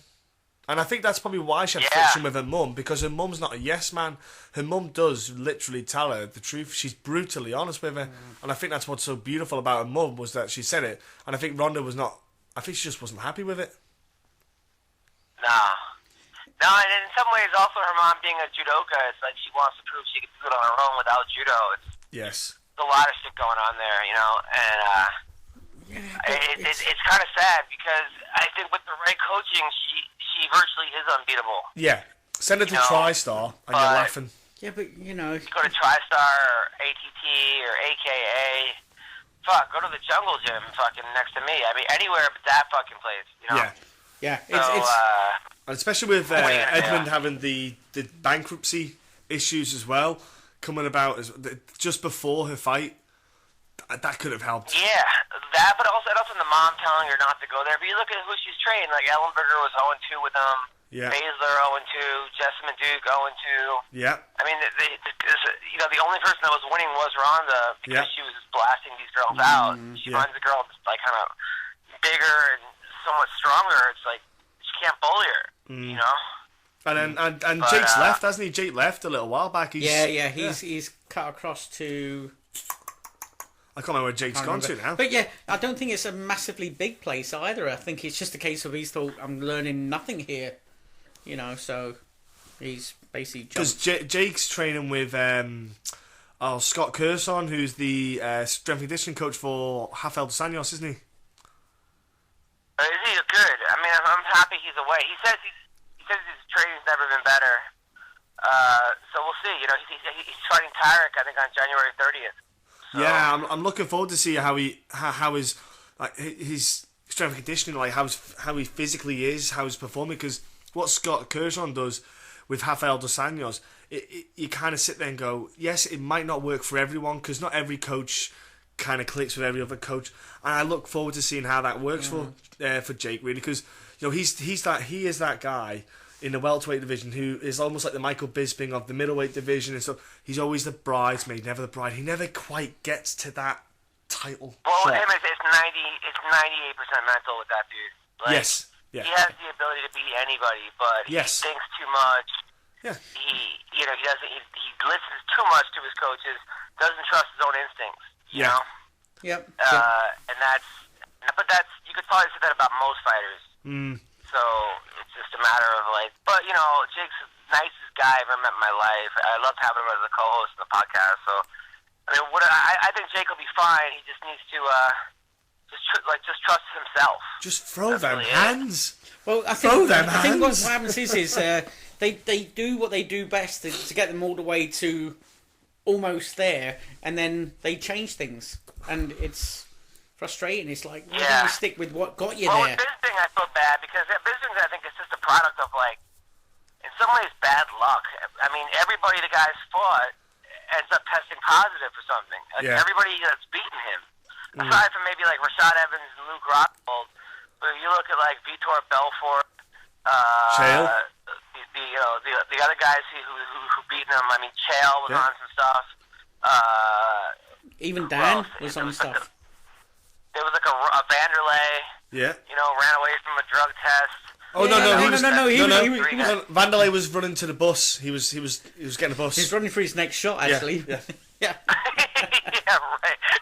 Yeah, so in theory, he didn't actually test positive. Yeah, because he didn't and I reckon he might have been clean myself. I reckon Vanderlei's clean. I don't know what you're on about. He was the only... Crazy it is. Crazy. Oh man, but that's the thing this year is. What I liked is I look forward because John Jones did that interview with Ariel Helwani, and he had like little digs at the UFC, and particularly had like a little dig at Dana White as well. And you're like, whoa, he's not trying to be the golden child still. He wants to come back and kick ass. And I'm like, I can't, because I'm honest, he's going to beat DC. DC's going to sit there and say, I'm keeping that title. I don't care what DC says. No. The only way he keeps that title is if John Jones gets injured. Well, yeah, I was going to say. I don't know about that. I mean, DC's active. Yeah. No, he is. He is. I mean, he hasn't been active. He's been on the sidelines for a while. He's been in court. He's lifting weights and stuff, but, I mean, we'll see. And like, even Rashad Evans said on my podcast where John, if he doesn't have his vices, his stuff to party with, that might affect him the other way, where he doesn't feel like he could, you know, you never know. You take away a guy's, you know, could be his crutch to lean on, sort of thing. Sometimes it goes the other way. Yeah, that might be the confidence that he had in his life. You know, it's. I'm going with Jones every day. Sorry, I am. I just feel if you get a tuned in, clean, on point John Jones, he doesn't lose to anyone that I know of in that light heavyweight division at the moment. It does seem that way. Although you could see that Gustafsson was very close to that first fight. He could be the Achilles heel. I've watched that fight a couple of times, and I've got DVD, and I still see it as Jones. I still score it for not Jones. Gus. I score for Jones 3-2. And to be honest, I try and be as unbiased as I can. Everybody's got a boogeyman. Everyone has a boogeyman, and the boogeyman doesn't have to be the next best guy in the world. Look at Donald Cerrone and Rafael dos Anjos. It's like it seems like that Rafael's like kind of Cerrone's kind of heel. But then again, you know, they're living rent free in your brain. Sort of. Well, it seems like Cerrone, as good as he is, he's like get there, but sometimes can't get up. Mental past game, that mountain, whether it's Dos Anjos, Nick Diaz, Pettis. Yeah. It's like, you know, he just can't get that one guy. You know, it's like those three guys just give him such a hard time. You know, How happy? He beats everyone that he should beat, and he beats other guys, but just. It Just goes to show how important that mental side of the game is. Yeah. Do you know what? A big part. Yeah. Adam, how big was your smile when you saw Nate Diaz do that post-fight interview with Joe Rogan? Oh, it was great. It was hilarious. It was great. I mean, it was great for jokes. I was like, they didn't have a Stockton translator up there, but it was so funny. I mean, you never know with Diaz brothers. They're just so raw. Yeah. There's no filter with those guys, which is so great to see because so many people have filters, you know? Yes. Or they have to worry about the PC police, or they have to worry about getting in trouble, or try to be company man, or, oh my God, these people get mad at us if I say this, say that. To see those guys have none of that is just so, you just gravitate towards it. You do. You just, like, look up to it. You admire it. You know, those are like the realest people that I've ever seen in my life. And he looked they're almost awesome like animals. shape. And I tell They're you almost what, like dogs, where like you see a dog and he's not gonna give you any bullshit. You know, he's gonna tell you exactly how he feels. If the dog likes you, he's gonna lick you. If he does, he's gonna fucking bite you. or you. You know. And how good would the build? Like so pure. And, Yes. and if you can match it with Conor McGregor, how good is the build up to that fight? Oh, it's going to be great. I mean, they're saying Conor's going to fight Dos Anjos in March. That's the Yeah, I believe so. Yeah, that's the rumor going in around. Dallas. But Nate Diaz, I mean, that would be just you could charge just for the press conference alone. Yeah. Just good. Just the weigh-ins. You know something's going to happen. You know. I want to see. And also, I think it's a pretty close fight. I don't. People say, "Oh, Conor would just run through him." I'm like, wait a minute. You know, this other guys. I mean, who's ever really run through Nate Diaz except for Josh Thompson? Josh Thompson's the only one, yeah. For the head kick, you know. He doesn't really go out there and get run through. And then if you break down the fight of like, okay, Nate's got the advantage on the ground. Yeah. Wrestling, I would say neither of them have really good wrestling. True. And then striking, you would say, well, boxing, you would go to Nate Diaz. Power punching, probably Conor McGregor. Yeah. Kicking, you would go to Conor because Nate doesn't really check kicks. But it's a pretty even fight. Yeah, I mean, there's a lot of things. It's not like Dos Anjos versus the number 12 guy or something, where the guy cleans every division. Check. It's a pretty even fight. Yeah, and Nate has got that stamina. Like his brother Nick, they got horrendously good endurance as well. Yeah, you know he's going to come in shape for it. He's not going to come out of shape and miss weight or anything. And I tell you what, Nate looks great as well. Like, how good does Nate look now? He said it himself in the countdown. He said, "I'm taking it. I'm sorting this shit out now. I'm coming for it." And you're like, give him a fight he's interested in, and he's on. Oh, he looks awesome. Yeah. And I want the Ultimate Fighter, Coach Nate Diaz, Coach Sage Northcutt. You'd have to have a translator just to tell Sage what the hell he was on about. Nate cursing him out and Sage saying thank you every time he gets cursed out. Yeah. Oh, what was that about him thinking fight pass? Oh. Thanking fight pass and thanking Mr. They didn't tell you the day and he said thanks Mr. White. Yeah, I know. Yeah. It's crazy. I say it wasn't fight pass that got you there. And you want to be thinking pay-per-view. That's what you want to be thinking one day, not fight pass. Ridiculous. He could have been on like public access. He would have thanked public access. Yeah. He seems that kind of guy, doesn't he? I tell you, he should have thanked. He should have thanked that referee that stood him up. Yeah, in the first round. That was ridiculous. That was I don't see that. They're really trying to get him to fight every month. I think it's a bad idea. I think they're gonna. He's gonna run into somebody real quick that's just gonna beat him up, and then they're gonna get into a Paige Van Zandt situation of like, okay. Yeah. Maybe this person isn't as good as we thought. Yeah. Now what? His wins are going to go faster than his training level, sort of thing. Well, you look at Cody Fister. You can only absorb so much education, can't you? If you get a Cody Fister with better ground and pound, there you go.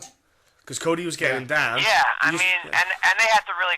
I mean, Cody Fister was 1-1 in the UFC. Yeah. Wasn't exactly a real.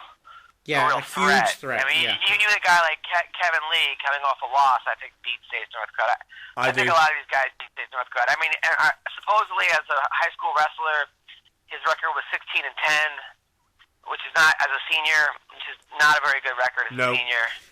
So he's got average wrestling. We don't know his power. Karate. Point karate is a tricky thing because it's not Muay Thai. Yeah. Certain guys can pull it off really well, like a Stephen Thompson or something, but I'm not sure if that's what we're looking at here. No. Well, wasn't Sage supposed to be fighting someone else? Wasn't Cody stepped in for him or something? No. It was something weird, yeah. I want to say, supposedly this new guy is supposed to be good. The kid he's fighting in January. Yeah, because I can't remember he's booked in the fight, isn't he, again on Fox? Oh shit. I forget because that kid is supposed to be pretty good. Yeah. He's an undefeated kid. It is. So we'll see. It is, because I was semi-interested in Sage fighting, but then I'm not that interested. Yeah, he's fighting on the Boston card, isn't he? Yeah. But we'll see. He's great for the sport because he's a character. Yeah. And he's not a character that is putting it on.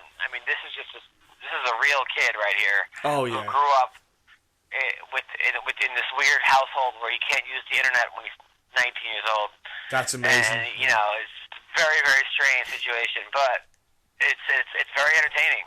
And he's got the physique of Conan the Barbarian. It is kind of bullshit though that he's getting 40 and 40 his second fight, and Aljamain and Sterling would be his two top 10 guys getting 18 and 18 and buried on a prelim. Dude. Where Sage makes more than Matt Mitrione. Yeah. You got to go. All right. I'm not even a fan of Matt Mitrione. He was kind of a jerk to me, but it's not right that a kid like that gets more than him. Dude, you're right. It makes no sense, does it? It's the poster boy image. I know that they can sell Sage and Sage can make them money, but at the same time, Aljamain Sterling, he went against Johnny Eduardo, who is a legit contender in the 135 division, who is a very talented fighter, and he literally made Johnny Eduardo look like a guy who's in the maybe like the he was top, a late replacement, like in the ranked 20th in that division. It was, and he finished him in style, and it's kind of like. That was what Aljamain needed to do to make the UFC sit there and go, oh, fuck. We've got to... When we... The powers in his hands. But I'm not even really buying that he's a bigger sell. It's like, the fight fans at No States Northcutt are going to watch Aljamain Sterling headlines. They're going to watch Matt Mitrione. Yep. It's not like this kid's really bringing in people that aren't already going to watch it anyway. No, I'd watch Aljamain and Matt Mitrione probably beforehand. Definitely Aljamain. Even depending on who Matt was fighting, I'd probably watch Matt beforehand. Yeah, it's the large scale of things, isn't it? That's what Dana White's trying to sort of hit. Yeah, well, I think what's it Brendan Strub calls him Mick Scrooge, which I find Scrooge McDuck. Scrooge McDuck, yeah. McScrooge. Yeah. Oh, I love it though. It's hilarious, that name. I love that one. That's it. Now he's stuck with that. But the pay thing, it keeps getting brought up, but man, it's brought up for a reason, dude. It's. Guys, and when Lorenzo said, "Oh yeah, well, looks like we're making 600 million this year or something," you're like, "Well, there's 100 million that you could put into pay then." Yeah. Yeah, that would be the logical thing. It's sad when I talk to these fighters that are making 10 and 10 or 12 and 12 because that really after you're giving out the money to 10%, 10% here and 15% that. And the paying for the camp, they're $3,000. Yeah. And that's $4,000 3 times a year. It's $12,000 for a year. It's not a lot of money, and then they got to do other jobs. It's like, what other pro athletes do you know are Uber drivers? Yeah. Well, you don't. You're right. And you also, don't really see it that often. I saw something on another website. The guy working at Subway is not usually on the Lakers.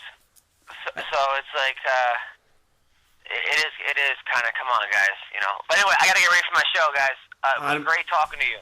Adam, that's fine. I know you got a show tonight. Adam, do you want to quickly throw some dates out that you got coming up and throw out your social media then before you shoot off? Yeah. Go to MMA Roasted or at AdamHunter.com or at AdamComedian on Instagram or Twitter. Got a bunch of stuff coming up. Got a TV show coming up in March. And then called Living with Funny, and a lot of cool stuff. So I will see you guys soon. Have a great New Year, and thanks for having me on. You too, Adam. Okay, back from Mr. Big Time in Canada, we've got Arnold Allen. He's joined by Jason Coolidge and the sidekick, which is Tom Mole, or Jack Mason's son, as we like to call him. Yeah, who will be explaining the jokes to the others. Arnold, you're back in the UK soil. Yeah. Got to ask though about Tristar. This is you went back there again. I want to say thank you for not giving Joe Duffy a concussion. Yeah. No, thank you for not hurting him. Obviously in the build to his fight. I was going to say, apparently you took Ronda Rousey's place because that's where she should have gone after she got KO'd. To hell. Yeah. No. Look, Arnold. How is Tristar like when you're there? You're training with some savages like Tom Breeze. He's a fucking gorilla. Let's be honest, mate. He's a monster. What's it like there? The whole place, the whole setup, the training, the coaches. What can you just break it down a bit? It's good. It's obviously it's like one of the best teams in the world. Like so, I mean, it's always going to be good. There's like so many top guys coming through every week. There's just a variety of different training partners and good people to train with. And there's some cool guys as well. We like to live with some good people there. So we're all on the same sort of mission, We want to be the best at what we're doing. So it's good. Do you quite enjoy living in the dorm? You live in the dorms then with like I think isn't it like 3 or 4 years in like almost like an apartment together and stuff like that? Is it? Yeah, it's cool. There's just a load of rooms, like a load of people stay there. Like some people live there, and other people are there just for a week, and it's good. It's good experience. Sometimes you want your own space. So it's like boarding school. If I was gonna train out there full time, then I'd definitely look to get my own place one day. Have you thought then about maybe going to elsewhere? Like, for example, you've got obviously Alliance MMA. There's a handful of other gyms that people train at that from the UK they go across to. Have you not thought about maybe trying other places out? Not to obviously say that Tristar isn't any good, but maybe just to get a different feel? I like it there. Like the training's good, and I like getting well with the coaches. I like the style of coaching and all the stuff there. So. And it's a proven gym, like. Yeah. No, it is, absolutely, I agree. I thought because of, the appeal of Paige Van Zandt at Team Alpha Male might have swayed you. No. I tell you what, I wouldn't... What, because you saw her face after the Rose fight? The last time I saw her, she looked fucked up. Proper. Yeah, her face was good. No, her face recovered really well, actually. She posted a picture a few days or whatever it was afterwards, and I was like, that girl's got good genetics. I've seen what you like, anyway. She has got good genetics. Hey, nothing wrong with Cyborg. She is a beautiful, feminine woman. Well, she will be one day. Back off, man. Arnold, you're fighting. You're back in the UK. So, are you going to stay now in the UK for your fight, for the training camp, or are you going back to? No, I'm just back for like a week. So I'm back for a week, then I'm back out to Canada.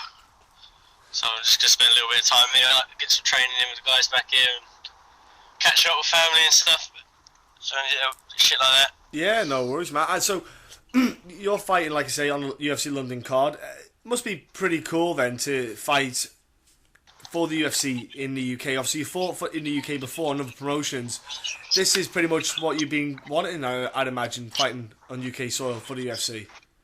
Yeah, it was always something I wanted to do, fighting on the London card, especially the O2. It was the first UFC I went to watch, so I watched Luke Barnett when he fought there, when he fought Matt Nielsen at the O2. So we were there too. Yeah, we were there. Yeah, you ignored us then as well. Thanks for that. Yeah, it's fine. Yeah, you're welcome.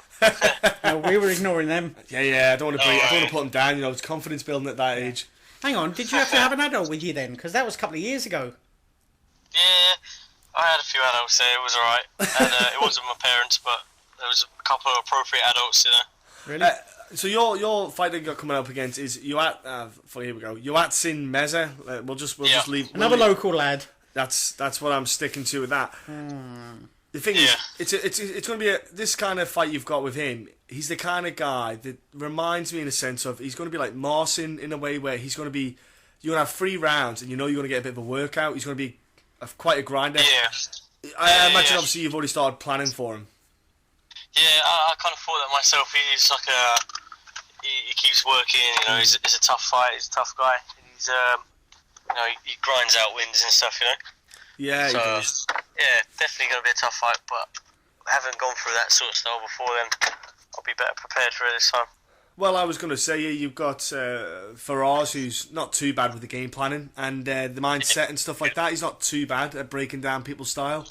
Yeah, exactly. Actually, those guys are alright at that stuff. Yeah. He's done it once or twice before. You could just sit. Yeah. Honestly, I could just sit and listen to him for hours when he breaks down stuff like that. Honestly, Yeah, I me just, too. oh, it's just when he points things out that you sit there and go, I didn't even see something, and it's so obvious in certain aspects of it, and you're like, fucking hell, he's on another level. But Yeah, he does it like after class. You know, we'll finish class and just sit around, and he just talking stuff like that, like breaking things down. And you can just sit there and listen to it for hours. I tell you what, if you were into your gambling and you'd be sitting there going, say that again. Who do you reckon? Oh, I'm just gonna make a note of that.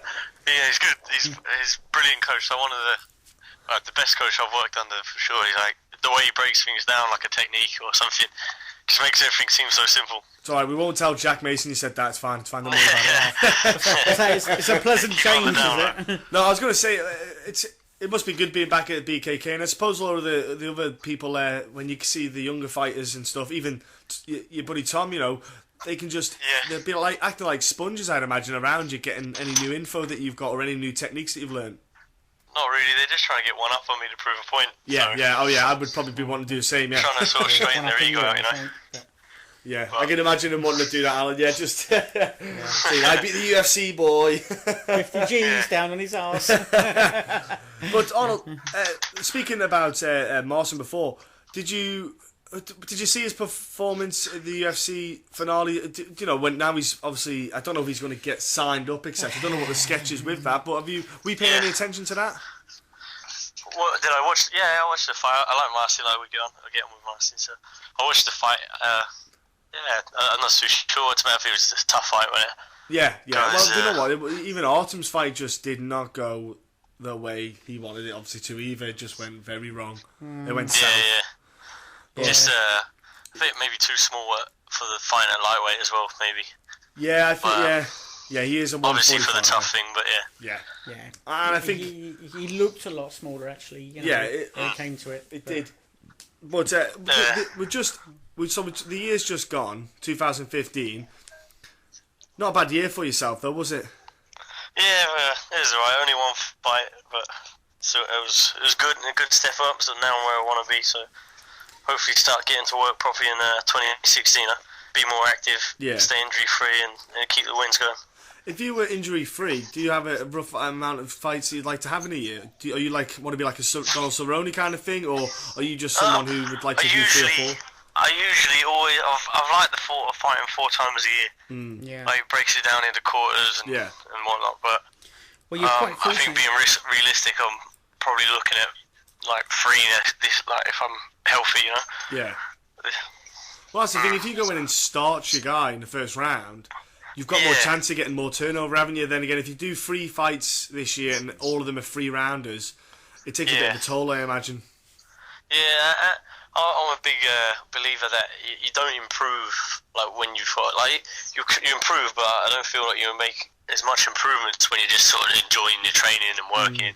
Yeah. You know, like you sort of you get shown something and you'll throw it out. You'll be like, oh, it's not going to work for this fight, or I'm not going to use that. So you'll learn something and you'll just sort of discard it. You won't really overthink it too much. Sort of think specifics for your opponent, you know? Yeah, it sharpens you up a little bit more when you've got that visualization of an opponent. Yeah, you're very sort of direct in what you want to do. So, where would you like to see? So, if all things go well, you'll get 3 to 4 fights behind you. Yeah. So, this time next year, what would you like to have? You know, what sort of stage would you like to see yourself on? You know, would you like to see yourself going stateside or? Yeah, of course.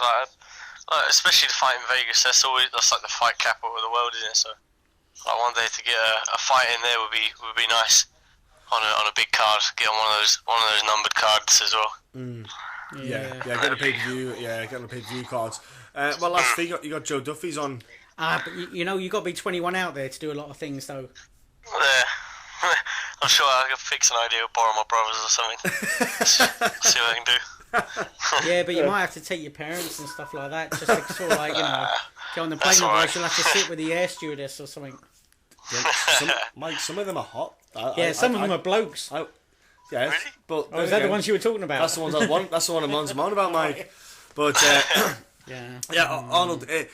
Like I said, 2015 was awesome for yourself. You know, in a way, I know it was only one fight, but the thing is, it was the big fight. You know, it's the getting your foot in the doorstep. The year itself, though, looking back at it, we've been speaking to a few guests. This is part of like the festive bumper podcast that we're doing. We're like kind of looking back at the year. What stuck out for you this year? What fights? Was there any fights in particular that stood out for you this year? Oh, to watch. I guess McGregor Aldo was not an amazing fight, obviously, but it was pretty impressive. He said he was going to do it, and he did it again. So I think I know what you mean. It's like it was an amazing time, wasn't it? Like the build up and the anticipation and everything leading up to it. Like because the whole thing. When you think of the investment they put into it, they could have really ended up losing a lot of chips on that fight. Yeah. You know, I suppose the Rory McDonald fight with Robbie Lawlor was probably the best just all out fight. You know? Yeah, that's crazy. Yes, for excitement and like that when they stood facing each other and Robbie spat the blood out on the floor. You just kind of, even as a bloke, you were just like, that is hot as fuck. I'm just like animalistic there. And I was just like, the shit that was the best thing ever. And they were like just staring at each other. And they just didn't move, and you were like, crazy fight. Like, they don't want a minute between rounds. They just want to keep going. Just let them keep going. Yeah. Yes. That was awesome. Yeah. It was amazing. I know, obviously, you know, Rory's Tristar boy, he lost, but the thing is, I don't think he lost. I mean, obviously, he didn't win the title. He lost some brain cells. Well, he didn't lose the title. He didn't win the title. I mean, but it's he got that fight that I think true fighters want that under their belt, don't you? That warrior fight, you know. Yeah. You know, you can win 30 fights, but you want to have that one fight where everyone turns around and says, "Yeah, he really proved his meat in that one." And now Hector's calling him out all the time. Yeah. I like that. I like that. Yeah, idea. but what's Hector like off the juice? Probably still got more muscles than muscles. He's probably got muscles that there shouldn't be muscles. He could probably flex his ears. Yeah. I get the feeling. I don't know why he was on the juice. Yeah. You know, dude is a monster. I follow him on Instagram, and he's just a unit, Mike. It's not even fair. There's just people on putting this earth that just make you sick. He's one of them. Yoel Romero's another one. I'm just like, come on. I'm glad Yoel Romero isn't handsome. He's a bit of a. It looks not this. I'm like, good. At least there's a balance. There's a balance. That's why me and Mike have beautiful faces. He's a but monster, the rest is. I don't know. I have a good body and like the right light. Yeah, the lights off. No light. The lights are off. Arnold, so, like I say, we've been enjoying the fights locally though. That's a bit hurtful. Great. Is it a bit hurtful, is it, Mike? Yeah. I've just had my warrior fight. And so Graham Bowler's been hinting about Cage Warriors coming back. Yeah. That's great news for UK MMA though, isn't it? Yeah, for sure, definitely. Like there was a place to be, you know. It's like the proving ground of Europe. Like all top guys have come through there and fought on there and been champions on that show. So yeah, that'd be great in that aspect. It's been great as well because like even though like it hasn't been around, you've had shows like BCMA, which you know you've got a bit of a part in, that you've a connection with that promotion, where it's got some great fights on. They've had some great fights due to the fact that Cage Warriors haven't been around. Yeah. So I think it has benefited the local scene without Cage Warriors in a way that promotions get fights that they would never have got beforehand. Yeah, for sure. Yeah, that's true. It's a good show.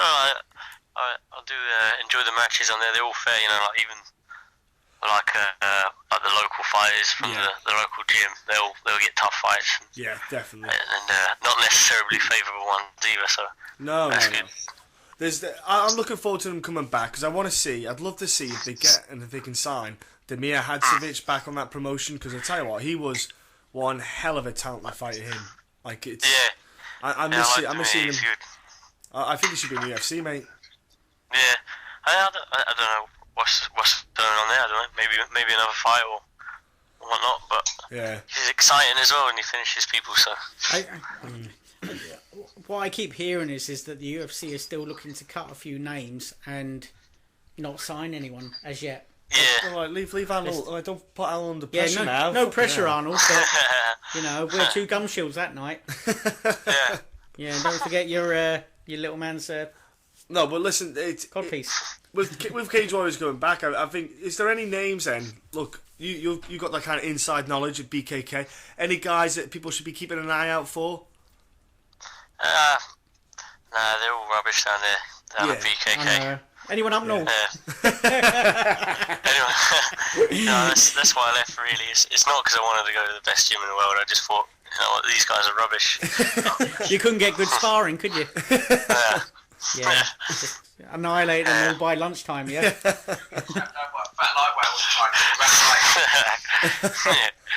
Yeah, we won't recommend Tom Moore. We know he's not going to do anything. I tell you what, though, he's got the head. He's got the head of an old man. Yeah. He's Well, the outside part of it, shoulders, anyway. yeah. Yeah. Yeah. No, Not so much the inside bit, like. But I look forward to seeing the amateur scene on Cage Warriors, because they always did a little bit of the amateur stuff, but I think the way the amateur rankings have developed and grown, I'm looking forward to seeing what they do. Olin, we're going to let you go because obviously you're only here for a short period of time back home in the UK, so seeing friends and family. We're going to let you go, and we know you're not good for late nights. Exactly, it's getting past your bedtime. You know, Tom's going to tuck you into bed. Get your glass, get your bottle of milk. You know, read your bedtime story.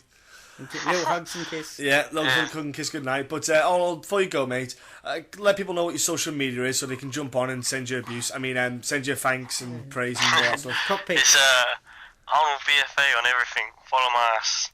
You might see my dog or something. Yes. Follow Tom Moore, you might see an old man's head.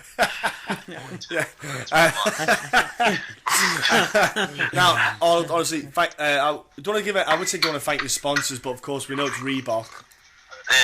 Yeah. What size trainers they give you?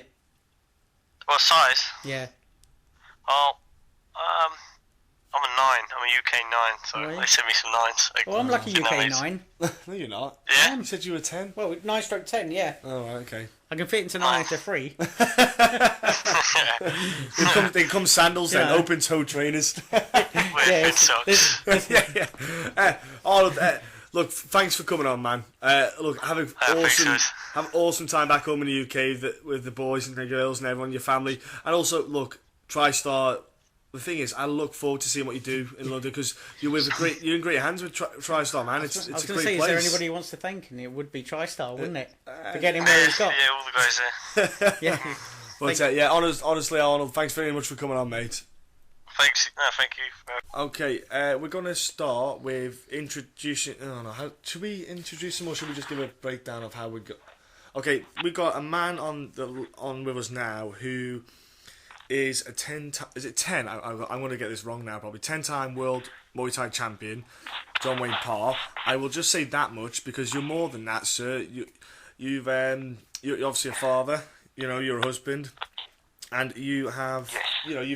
You've also you've started to integrate yourself in the world more mainstream, I think, thanks to Mr. Joe Rogan and his podcast. That's how me and Mike got the pleasure of finding out about yourself. But do you want to give people a breakdown a little bit more of, the stuff that you've done with your skill set? Yeah, sure. My name's John Wayne Parr. I've been doing martial arts since the age of 11. I started Taekwondo for a couple of years. I went to Muay Thai when I was 13. Since then, I've been lucky enough to... I trained for about 3 or 4 years, had about half a dozen fights, picked up an Australian title, a couple of years later picked up a South Pacific title, and then I was very lucky to be sponsored and moved to Thailand at 19 years old. At first I was going to go and live there for 6 months, so I went over there, had 5 fights, 5 wins, 4 knockouts, and then so that was pretty cool. So I came back to Australia, and then the Thai camp that I was living at, they said, hey, he shows a lot of promise, do you mind sending him back again? So instead of this 6 months, the next time I went was for 12 months. And this time I had another 9 fights. One half, I started fighting the top class Thai in. But, and then ended up staying there for 4 years full time, and then another year on and off. So all up 5 years in Bangkok. And in that time I had approximately 45 fights, picking up 2 world titles in Bangkok. Got to do a lot of first time stuff. For Westerners and also for Australia. I got to be the first Australian to fight at the famous Lupini Stadium and fight on King's birthdays, and fought numerous times on Thai TV and made the front cover of the Muay Thai magazines. Came to Australia, opened up a gym, that was going really well. And then started getting fight offers to fight all over the world. So I started fighting regularly in Japan, and was lucky enough to fight there 16 times. And then been all over Europe, England, France, Holland, Italy, Jamaica, America, New Zealand, Korea. So yeah, I've been lucky enough to be everywhere. It's been really cool. It's been an adventure. And going to stay.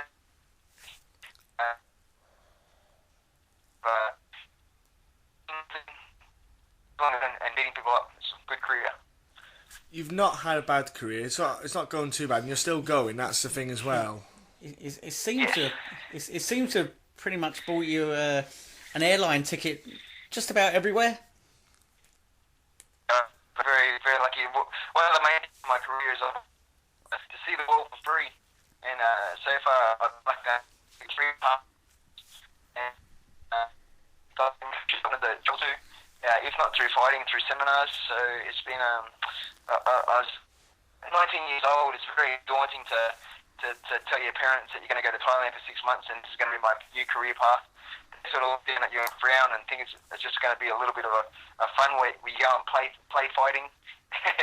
And then when I got back from Thailand the first trip, Mum goes, okay, you've had your little play fights now. It's time to settle down and get an apprenticeship and start thinking of your future in case the fight doesn't work out.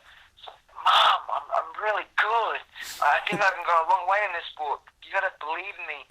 So lucky I didn't take her advice and I kept following my life dream. And then, it's worked out amazingly. Mum, to this day, Mum goes, I'm so glad you did listen to me when you were younger. I can't believe how far you've gone in the sport.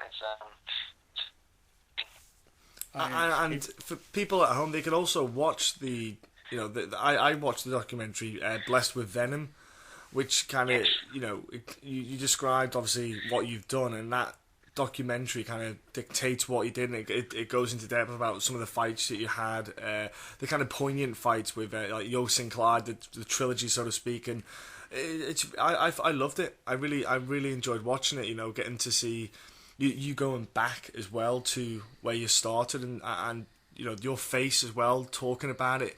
You're very engaging when you talk about the passion and the history that you came up around.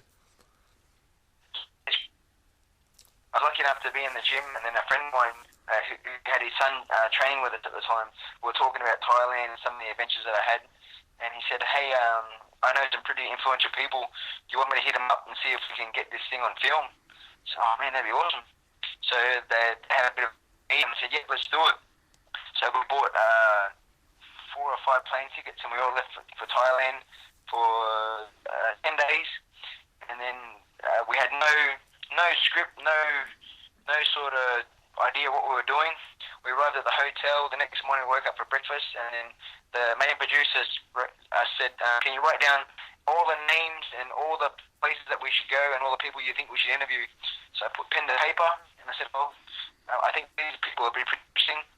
So they called one by one, and it just so happened every single person that he rang happened to be home or happened to be available for the interview. Even Sanchai was down at Phuket at that time. He flew up to Bangkok just for the interview to come and hang out for a couple of hours and then flew back again. Songchai just happened to be there, the main promoter of Thailand, to talk about my career at the time. So, and it took about 8 months after they finished filming. It took about 8 months in the room to put it all together. And then when it was released, they showed it to it just happened to bump into one of the guys that runs the cinemas here in Australia. He asked if he could have a sneak peek view. He really liked it, and he decided, hey, look, if you guys are happy, I'd love to put it in cinemas in Australia for 2 weeks. I was originally going to be 2 days, but because it was kept selling out, it ended up running for 2 weeks. So, but once they hit the DVDs, they sort of dropped the ball. They got a bit greedy, and they tried to just do it from a website and didn't really move many units. So instead, I decided to put it on YouTube for free so the world could see it. But it's too good of a story not to share.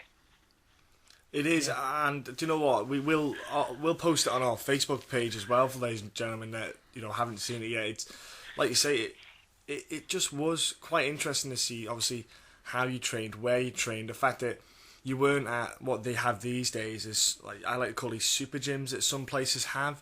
where they have just everything catered for. You literally had wooden floors, and that was pretty much that was your luxury, was having a floor to lie on.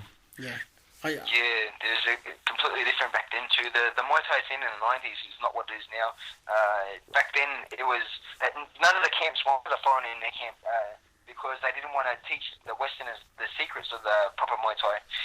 There was only probably 2 gyms in all of Thailand that accepted the Westerners. They were the smart ones, and now it seems these days every single camp needs Westerners to survive, to make an income, a steady income. And then there was no luxuries. We were sleeping on the floor, eating on the floor. They didn't even own chairs, so there was no beds. You'd have to sleep side by side next to other Thai boxes, maybe between 8 and 10 guys in the room. Yeah, you had the little toilet. They had to squat over a toilet, then pour water into your hand to wipe your bum.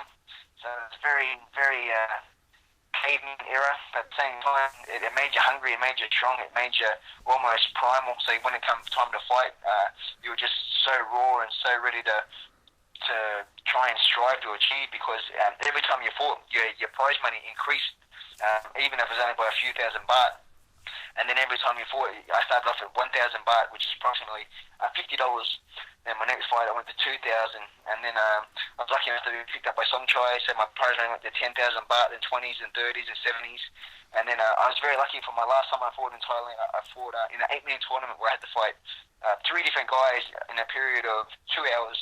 I was lucky enough to beat all 3 and end up winning $1 million baht, which is approximately 35,000 Australian dollars. So I think I'm the only Westerner ever to win that large amount of prize money in Thailand. So yeah, it's pretty cool. Now, because of the way the sport works, I believe that the gym actually owns you. Is that right? And they take. Yes. Yeah, is that where they take? Is it half your money from? So when you start off, they would take, say, if you got 1,000, if you earn 1,000, they'd take 500. But then if you earn $1 million, they'd take $500,000. Yeah, that's the sucky part. Yeah, that's where you got to sleep in the wet patch bit, yeah? Yeah, so we had, when I first got picked up at 19, I never in my wildest dreams thought I was going to be successful. I was just trying to train, trying to learn techniques, trying to get fit, taking fight by fight, and then I was lucky enough to climb the ranks and fight against the top Thais, and I got entered into this 8-man tournament. I wasn't even interviewed or didn't make any of the commercials or the posters. There was Skabowski and another Thai called Surya that were the 2 favourites, and the whole focus was on those 2 guys. And then they ended up drawing each other first, so they fought each other first. So once Skabowski beat Surya, then it was pretty much he was the only one that we had to look out for. And then I was fighting him in the next fight after I fought the Russian. So yeah, it was. It just happened to be I was on fire that day. I trained really hard and really focused. I didn't get any injuries, and then it's really funny. I fought 3 times. On the Thai one, I picked up the win. 2 weeks later, I travelled to Italy, and I fought a promotion called Super League, and I won that one against Fadi Mirza. I flew back to Australia, and then I got asked if I'd like to fight on K1 10 days later. So 10 days later, I flew to Japan, fought on K1 and fought Dwayne Ludwig. So I ended up having 5 fights in 4 weeks for 5 wins, and I think there was 3 knockouts.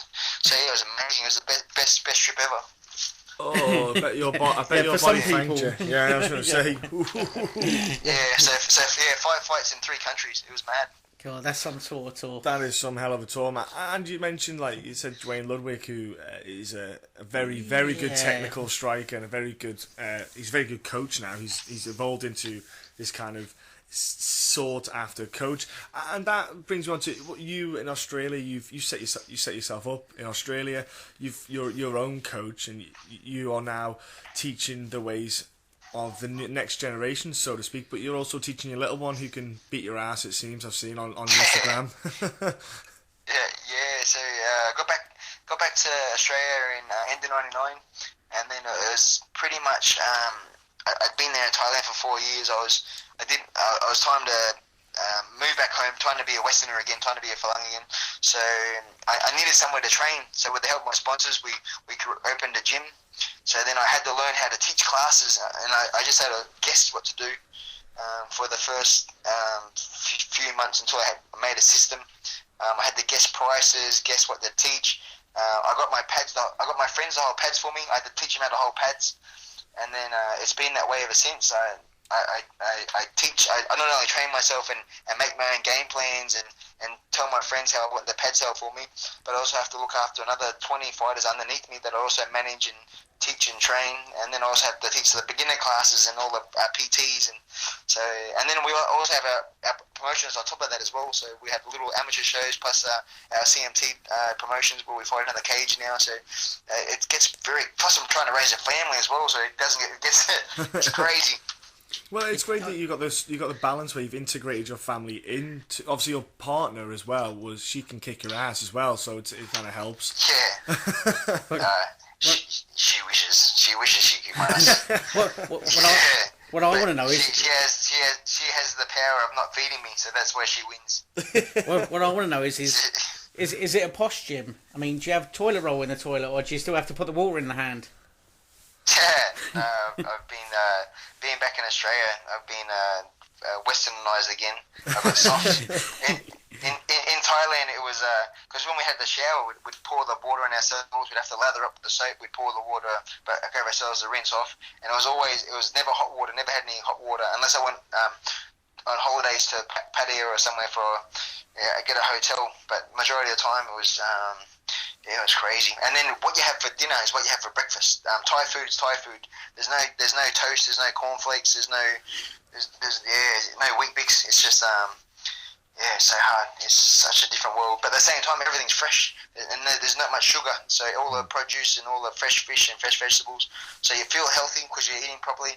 You're drinking lots of water. And all you're doing is waking up, training, eating, sleeping, and then it's the greatest lifestyle ever. Although having said that, it sounds tough, but do you think that tough living helps to then make you a tougher fighter?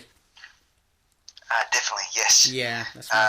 And then also watching the Thais train as well, you're being inspired because you see how hard they train and then see how hard they fight. They might take an elbow to the forehead where they have to receive 20, 30 stitches. But when they're fighting, they don't even blink an eye. Their blood's pouring down their face, and they're literally furious if the referee steps in to take them to the doctor to be checked because they don't want the fight stopped. They know how important it is. Every single fight they have to perform if they want to get more prize money and to become a superstar. Yeah, I was fortunate enough to go out to Thailand a number of years ago, and while I was out there, I ended up in Koh Samui at one point, and I said, there's a Muay Thai night over there. Let's go and check it out, and I basically dragged them all along there, we watched it, and I'd been to loads of boxing and judo and other martial arts, but I couldn't believe what I was seeing there that night. I remember some guy getting knocked unconscious, and they had no stretcher. They dragged him through the ropes, and so at the end of this fight, I thought, oh great, I've got a quick chance to go for a piss. So I'm running down to go for a piss, and the fight was being held. It looked like in a workshop. Warehouse or something, and they've got these bays where you'd be working on different things, and there they are trying to wake him up still. And I thought to myself, this is different to anything I'd seen before. It was. Having said that, it was fantastic as well. I thought to myself, the rawness of it, how it was like. Yeah, reminds you of Bloodsport a bit with Jean-Claude Van Damme. But I remember one fight where this guy just seemed to just throw the fight in, and I said to someone why did he give up so easy? And he went, he's behind. He realised he couldn't win this fight, so he just threw it in. So that way he doesn't get beaten up and he can fight again next week. And I was like, next week?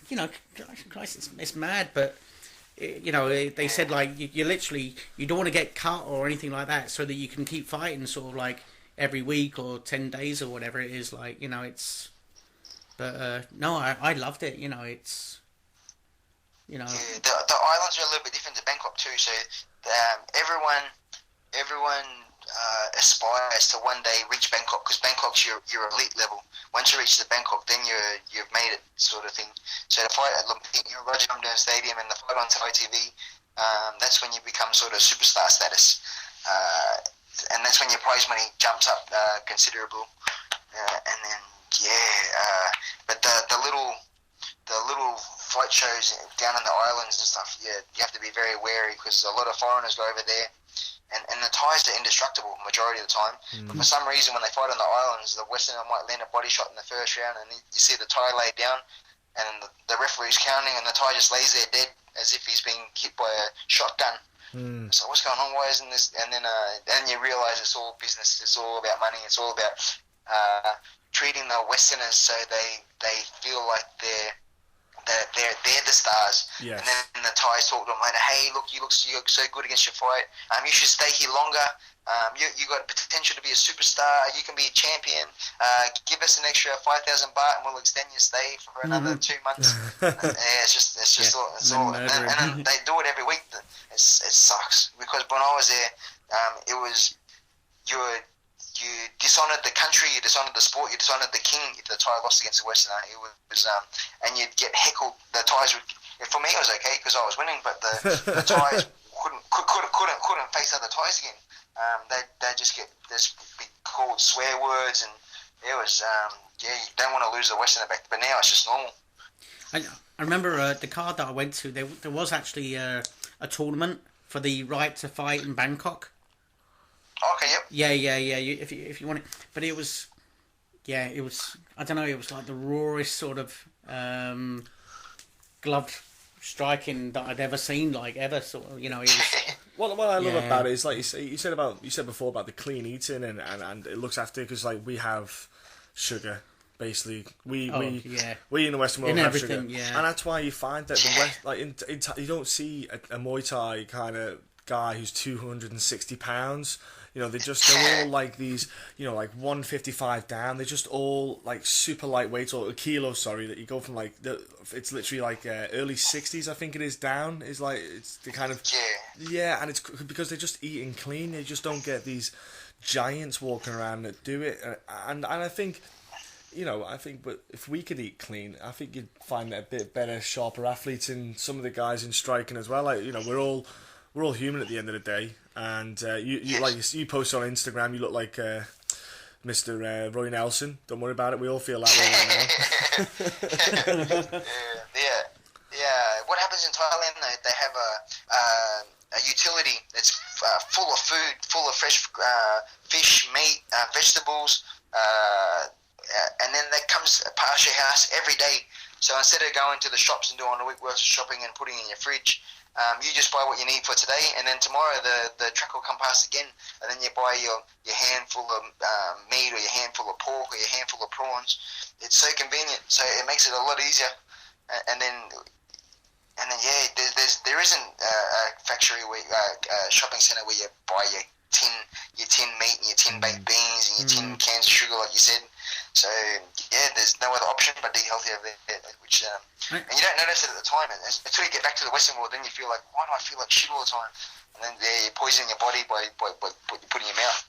Yeah, and I suppose with the Thai children, they've had that from birth. Whereas from like the first 5 years, you've been living on chocolate and sweeties, like over in the Western world, and it's that's why they get that kind. But they're taught Muay Thai from like as soon as they can stand up straight. But that as well, clean living right from the word go, like as well. You know what I mean? It's all they know. You know what I mean? And it's not like, oh Christ, I've got to give up this now and sacrifice this for this. It's like, well, it's no sacrifice. This is what you've been on since you were born. Like it's. Although, I mean, when I went out there, I didn't find the food that much of a sacrifice. I found it really nice. Like, that's the thing. I noticed when I had to, obviously when I was cutting weight for fights, when I had to obviously clean my eating, then I noticed it a lot more when I'm eating a lot cleaner when I'm cutting weight. It just absolutely just shocks my body. My body feels energized, but it just shocks it because I crave obviously that sugar, because in the Western world you're just used to it and you want it, you see. So it's one of them things you think to yourself, fuck, if I never had that craving, if my mum wasn't a hippopotamus and just didn't feed me crap, I'd probably be a shredded machine, like. But I think if people were like taught that way, we'd have better, like say when people went to Thailand to start off their Muay Thai career, they'd probably be a little bit fitter if they had a bit better nutrition. A few steps ahead, like. Do you look after the guys, if any of them want to go off, obviously, to Thailand that you trained and maybe do some stuff? Do you look after them in that way of, preparing them for the way they train there with the nutrition and stuff like that? Starts hiding the toilet rolls. Yeah. It's all changed now. Everyone has their own room, has their own bed, has their own shower, has their own TV and Wi-Fi. When I was there was no internet, so there was no Facebook, there was no distractions. If you wanted to entertain yourself, you had to read a book or listen to your Walkman. So yeah, it sucked. Hey, it does suck because I can't read Thai, so you must have been having a really, really hard time then. When I first got there, I couldn't speak Thai either, so now I could speak English in the district I was in. I had to learn how to use sign language, basic sign language, to show people if I was hungry, sleepy, tired, shower. And then slowly I started asking questions, what's this, what's that, and learned word by word. And then I started learning sentences, and then now I can speak fluent Thai. So yeah, I got to the stage I was speaking so much Thai, I started thinking Thai, and I started dreaming in Thai. That's when I knew it was time to come home. I'm transforming. Now, I was going to say, it seems now that, we've now seen the Vegas promotion of Lion have turned up. Lion fights, yeah. Yeah, I mean, I was fortunate to go to one when I was out. I was out there for 168, was it? No, it was after that one. I was out there for a UFC, and I got given a ticket to Lion. Which one was it? Oh, it was when John Jones was supposed to be fighting Anthony Johnson. Right. Okay.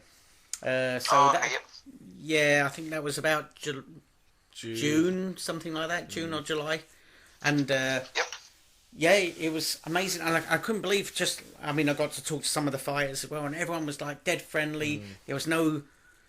After the fights, I mean, don't get me wrong, with martial artists, you don't tend to find an awful lot of ego after fights anyway, but, it's, I loved it there. I like the fact that it's slowly starting to transition into I say the mainstream, but I say into, like, America and even the UK, because the Glory came to the UK. That's right. When they did their tour. Bonyaski. They did their tour a little while back and stuff, and it's just nice to see that. It's going to take time. For some reason, it's still going to take time. I don't know why. Because at the end of the day, punch and kicks are fucking awesome. Why people... It's all fat guys in suits. I know. That's what it is. It's all fat guys in suits. You've got to... But Mike, you're not wearing a suit. I'm not old either. I'm not fat. This is my winter coat. It's a winter coat. No, but it's nice to see it. Do you feel like you probably helped? I feel in that way of getting it into the Western world. Let's say, let's put it that way, because you're not from Thailand. Do you think that's probably why the transition was hard? Because no one, if you're not from Thailand, you're not possibly going to follow it as much. Yeah, it's tough. You have to be a die-hard fan to sort of to do the Thailand stuff, and then they come back, and then it's almost heartbreaking because you see where the UFC are now, and even if you look at Conor McGregor's making $3 million plus a fight. Yeah. And end of the day, he's only had 21 fights. Yeah. I've had 123, and I'm still I don't own one Lamborghini. He's got like 7. So it's like, bloody hell, this sucks. It's because I can't remember where he leaves them. Yeah, so I know. Isn't it crazy though? It's just being in the right place at the right time, and UFC's taken off. Not MMA. MMA's still sort of getting there, but UFC is just as a brand, identity. Yeah. But I don't think so much of UFC taking off. It was Conor McGregor's taken off. I mean, don't get me wrong. UFC has grown. Even George. I got to hang out with George St. Pierre for a while, and even he's in the same boat. You look at him and how famous he is. He can't walk down the street without getting stopped 50 times trying to walk 10 meters. The exposure that UFC gives their fighters and their superstars is ridiculous. So, and with Muay Thai, we don't get that exposure at all. You can fight the best guys in the world for multiple years on end, and lucky to get 1,500 people at a venue here in Australia. So it's hard work. Yeah, it's crazy. Like, honestly, it's weird that the way that hasn't transitioned over. But then again, I suppose that, like you say, it is marketing is the key. It's how people sell. Yes. You know, yes, Conor McGregor's became a big star, but at the same time, you've probably helped as well. Like I say, you know, bring it into our eyes, so to speak.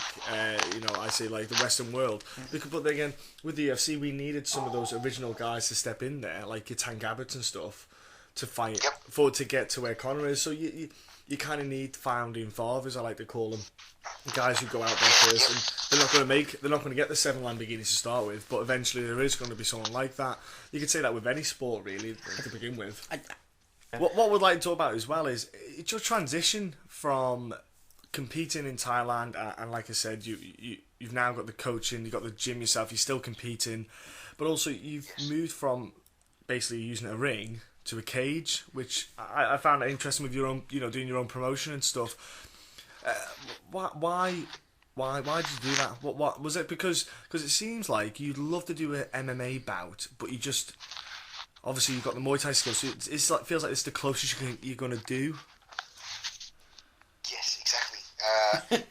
Being a massive fan of UFC, you get to see these guys fight in like the ultimate arena. The ring's good, the ring's fun, but to fight in a cage, I remember being 6 years old watching Rock and Roll Wrestling, watching Hulk Hogan fight in the cage. It always seemed like the next level and the ultimate sort of fighting arena. So, and there's no opportunities for us pure Muay Thai fighters to do it. I contemplated doing MMA. I did a jiu-jitsu class, and my first jiu-jitsu class, I break my index finger in half. So that turned me off it completely. It's like, how the hell, I want to fight in the cage, but I don't really want to do jiu-jitsu again. It's too, and then I got to start from, I've had all these fights in Muay Thai, travel the world, but if I do MMA, I have to start from the baby class again. I have to start from the bottom. Yeah. So I thought, well, I do promotions already. What's the difference between hiring a ring and hiring a cage, and we'll just keep it Muay Thai rules. So I had a quick look on YouTube to see if anyone had done it before, and they had kickboxing fights in the ring, but they wore proper boxing gloves, and it looked so strange after watching UFC every week. So I thought, if I do it properly, I want to do it with MMA gloves on, just to make sure that I have that same appeal as the MMA guys, and try and draw the MMA crowd over to us to show them what a league strikers look like, without having the fear of being taken down. So and so far we've done 7 shows, and it's just it's going from strength to strength. It's so violent and so fast and so much fun compared to MMA. It's really cool. And with those little gloves, there's nowhere to hide, is there? Yeah, it's crazy, and it hurts so bad too. So you need really good footwork. You need good defense. You can't stay in the pocket for too long, otherwise you might get caught with something crazy. I think it was 2 shows ago. I had 9 fights, and there was 7 knockouts. And then everybody that was winning eventually got knocked out somehow. Just they'd be complacent for that half a second, drop their hand, and get countered with a shot, and then just end up getting completely in La La Land. So yeah, I quite like just that. goes to show you. I like that you use your imagination to try and infiltrate. And the thing is with the cage as well, it does, you know, it does give out. I love the fact I explain to people it does offer that safety that you're not going to fall through the ropes. And the good thing is as well, I watched because your last bout was in a cage, wasn't it? Where you got the finish. But was it a body? You finally dropped him the last one. Was it a body kick or a punch to the body off the top of my head? A right hook. I dropped the first knockdown was the uppercut, and then I just sort of jumped on him from there to get another 2 knockdowns. So yeah, majority were just punches. Do you quite enjoy being in the cage yourself? Then when you find, do you find that, like you say, it's fast, it's just so intense? Do you quite enjoy it when you? I'm not saying do you prefer it. I'm just saying, did you enjoy it when you were in the cage, when you start getting used to it? Oh yeah, it's brilliant. I've got the cage set up in my gym now. So we took the ring down, put it to the side, and it's a lot bigger too. So a ring from rope to rope is 5 meters. and then my cage is 7.5 meters across, so I can fit more people in there to train at the same time. And it also, there's no rope, so you can't be lazy. Yes. You have no other option but to engage on the pads and in sparring. You don't want to be pushed into the cage. You always want to dominate the center of the cage as well, so you're in control. So it's very. And then with MMA compared to what I'm doing with the CMT, there's no stalling. So if someone gets pushed up against the fence within 3 seconds, if there's no action, the referee steps and separates the fighters too. So it's constant action. There's no long periods where nothing's going on. Well, that's the thing. For people who don't know, there is stuff going on, but it's that technical. If they don't know Muay Thai, they won't know that nothing's going on. Like fighting for an underhook or the knees and stuff. That it is a very it's an art form in itself that people won't understand unless they went to Thailand and they've studied the art itself. I train Muay Thai over here, and it's with our coach. The coach that trained us. He actually went to Thailand and competed as well.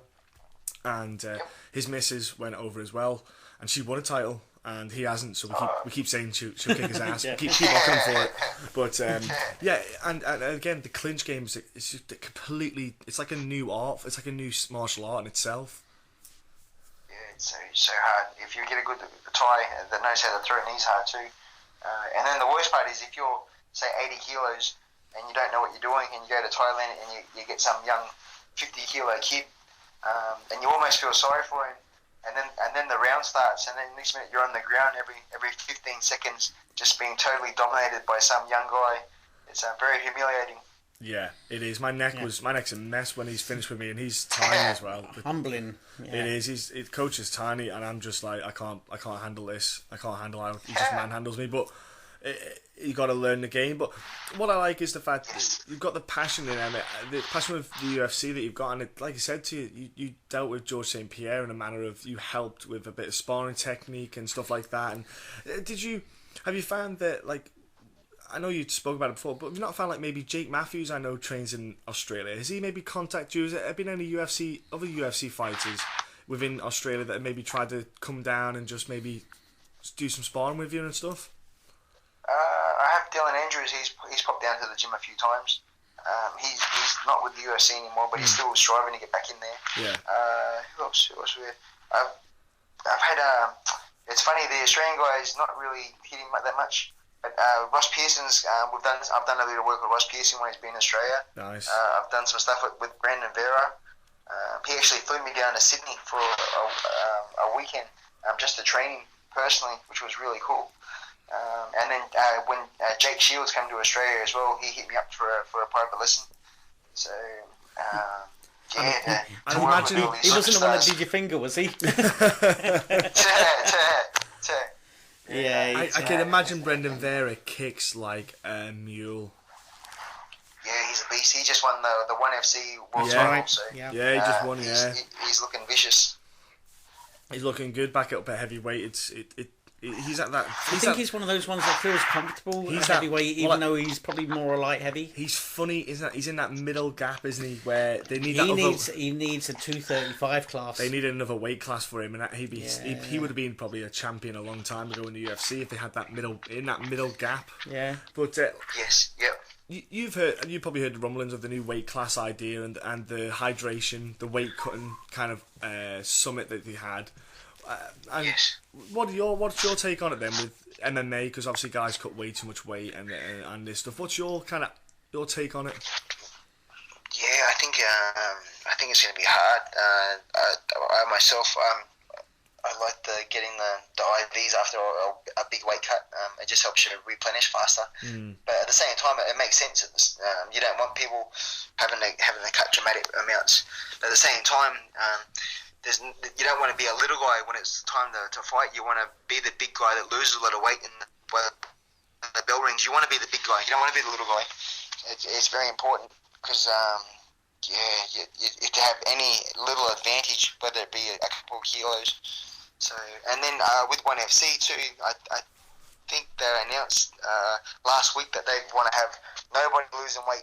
Everybody's going to fight at the natural walk around weight. Yep. They're going to try and implement that. Correct. Yeah. So that's going to be very tough. That's going to be so hard to watch the fighters, and expensive too, especially if they want to fly officials out to the fighters' hometowns and check their weight 3 weeks before, 2 weeks before, 1 week before. It's going to be hard to mandate. It is. I agree with you. That's the challenging thing. I want to try and get someone like Rich Franklin or even Matt Hume, who deals with the ONE FC, on to talk about that, because you've got to think about the roster, and they're going to keep an eye on everyone's weight all year round, and you think, well, there's certain times a year that I might not want to eat clean. I might want to put a couple of pounds on. Yeah, and then every single champion that's not a heavyweight right now, they'll probably do the 20-pound cut or 15-pound cut. So for them to be on weight 3 weeks before, I can't see them maintaining their titles for very long. No, I think Ben Askren might have to probably go up to middleweight. You know, it's one of them ones that everyone might have to bump up one. It's a strange one, really, that they've implemented, because they came out with the guidelines, but everyone straight away went, what happens with the champions? And they kind of haven't come out with that, because I think they've even everyone's contracts technically is voided, because if you sign a contract, everything they're stating now is changing, so they'll have to sign new contracts. I think it's you know what, I like the fact that they're doing something, though. You know, they're taking something needed to change. It might not be the final way it's going to end up, but at least they've taken that step. Yeah, they're going to fuck up, and everyone's going to. No one's going to get it right the first time. You know what? At least someone's making the effort, and maybe if they make the mistakes and we can all learn from their mistakes, that's fine. At least someone's doing it. Yeah. It's definitely a good idea. So many times I ask myself, what the hell am I doing? Because sometimes I go, I've done 14 kilos in 10 weeks, and then the most I've done is, what did I do? I was 91 and a half, and I had to be 72 and a half in 10 weeks, so nearly 20 kilos. That was, and luckily I got it off not too bad, but at the same time, it's like, this sucks. It's I'm with you on that. But you got your focus. You know where you have to be. So but it makes sense. I think it's a good idea. It's just going to be hard to implement for the first year or so. Yeah, I do. I think I did. Would it be 15 kilos in just 15 days? I think I did. That was the biggest one I did. Oh, jeez. That was dog shit. My kidneys my body was just failed on me. Like, I should have probably went to the hospital, but you know what? The thing is, that's why I'm glad that these applications are coming in, and people are getting educated more on the weight cutting aspect, and with the weight classes, maybe the UFC, hopefully, I would like to see them actually introduce other weight classes. I don't know about yourself, John. Would you like to see maybe a smaller gap between, like, for example, you got middleweights 185 and then light heavyweights 205? Why don't they have a 195? Yeah, it wouldn't hurt. Definitely open up the playing field. Yeah, it's tough. Yeah, and even bring in some more female weights as well. Yes. So, yeah. Well, you can imagine their roster as it is already, with so many fighters and so many people chomping at the bit to try and get in. The more chaos they have with they introduce more weight categories. So I think it's hard enough trying to control it now, let alone bring any more. Yeah. Well, if they brought the 125 in for the ladies, Joanna Jacek, she could do the 125 as well, because she did that before she went into the UFC. I don't know if you know this, John, but she fought a girl called Rosie Sexton, who's a British girl on a promotion called Cage Warriors. Over in the UK, in the 125 division. And I tell you what, she looked ferocious. Absolutely mauled. Yeah, this Rosie Sexton. It looked like you'd nicked her handbag or something. And it was crazy. Yeah, you know, it's it's cool. Yeah, honestly, but then again, when you watch someone like Joanna compete, do you get a bit of I don't know, a bit of pride when you go, Muay Thai's kicking ass kind of thing, because she's beautiful to watch, beautiful violence it is. Yeah, it's very cool. It's and then definitely complements what we do as a sport, and then you can see it put combinations together, or finish with a nice kick or a knee or an elbow. So it's definitely very, very nice. Well, they're actually talking about her and saying that she might actually have some of the best striking in the whole of the UFC throughout, like, you know, including the guys. Yeah, I'm so glad. It's because they were saying that about Ronda there for a while. I was like, geez, really? She's a phenomenal judo And then her jiu-jitsu is amazing as well. But yeah, when they talk about elite striking and fighting Floyd, it's like, oh, stop, just stop it. Yeah. Stop it. You're embarrassing yourself. Stop. Yeah. You must have, but then again, it's all PR. That's what it is. They have to sell the fights on. You have to. But the thing is, to the average nobody, she probably does look like God's gift, because look what she did to Betch and Sarah McMahon, and you know, Alexis Davis. It's easy to fall into the. It's easy to fall into hype. You know, yeah. But then you finally got Holly home, and she kind of did. No one gave a chance to. She did all right. She did okay. But you know what? No one's giving Ronda Rousey a chance in the rematch, are they? Not really. I know where the money's going. But the thing is, you can't really give her a chance, because if she's so one-sided. If she's accepting the fight again for the UFC 200 in July, that's not enough time to recover and get the skill set required. She'll never have the striking ability to beat Holly, though. Especially if you're spending half of it in Hollywood. Yeah. Yeah, and then she came out with that quote saying that she wanted to stand and bang with Holly to show that she was an elite striker as well.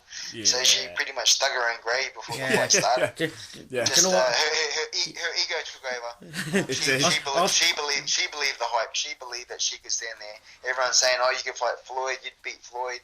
I'm going to stand with Holly and prove that I'm an elite with boxing. Where Holly's had 37 boxing fights and something like another 35 Muay Thai fights. So, it's just madness. I was lucky enough to be ringside for that. It was insane. I got to witness history. I was a meter from the cage. It was the greatest day of my life.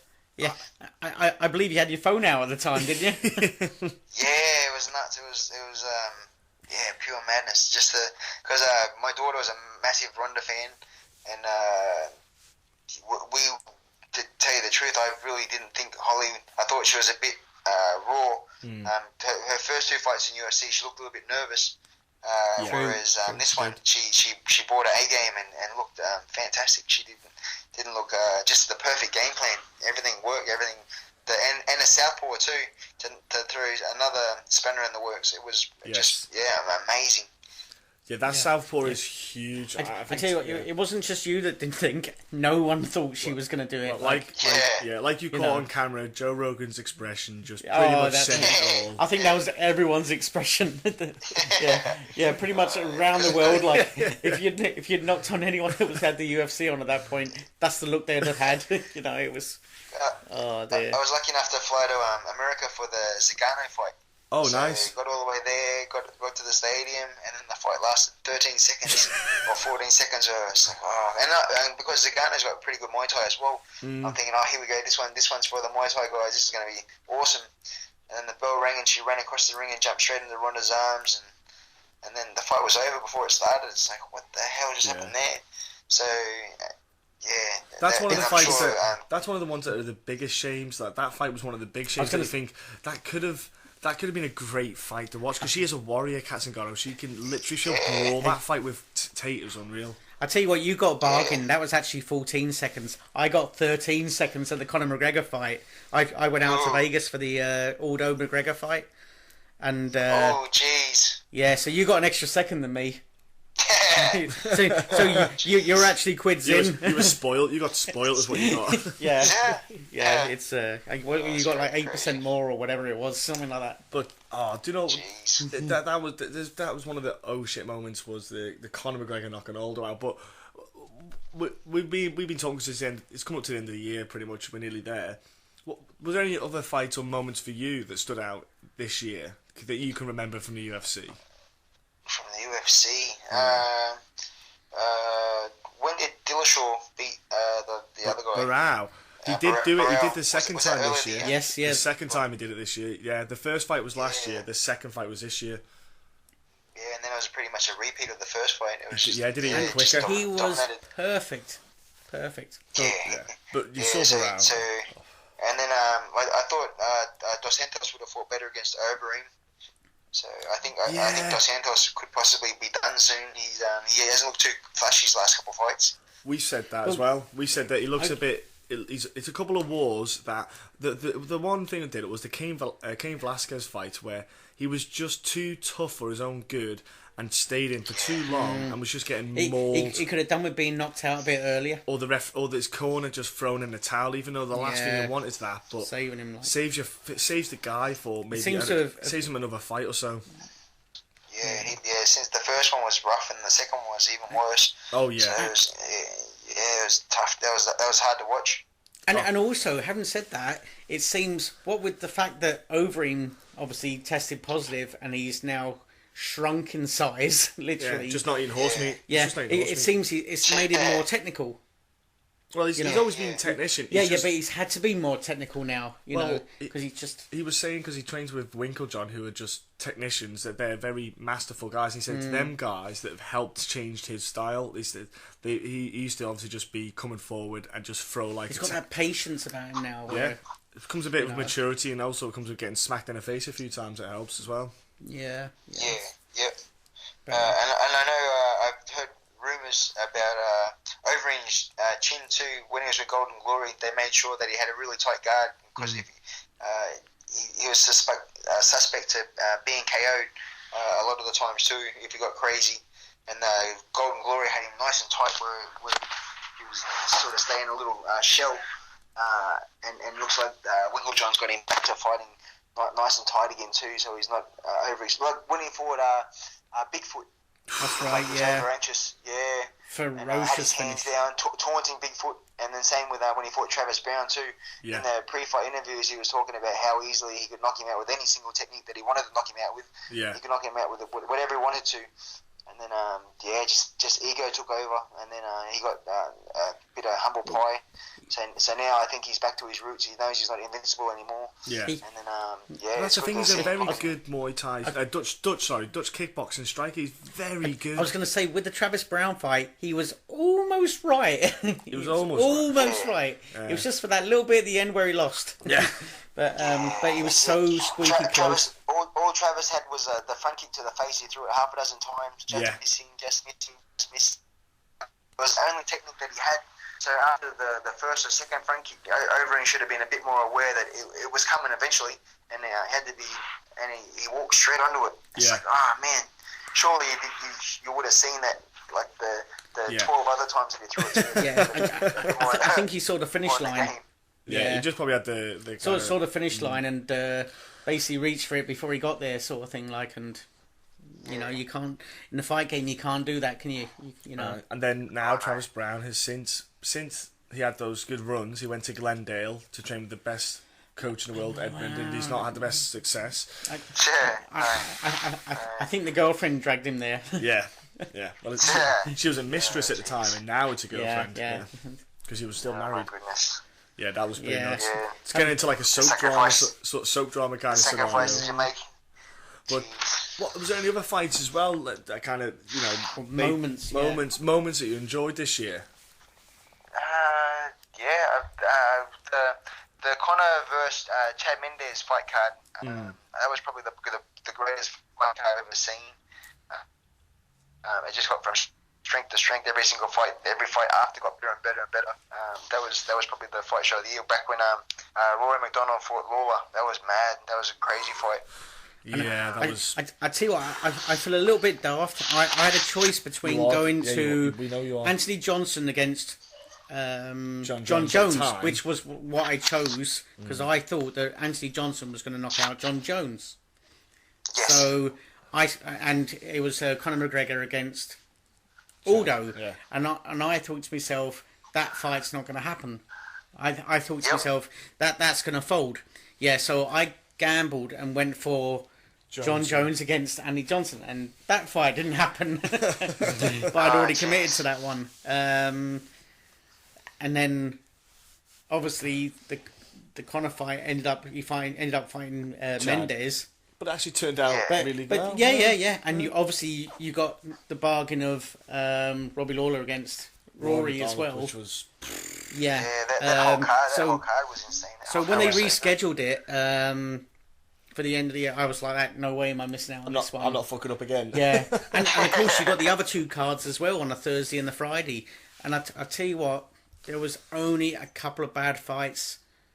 You know, when you think 34 fights, there was probably only 4 bad fights. Well, not bad. Everything. There was one one really bad fight. Gonzaga's fight was just woeful, but yeah.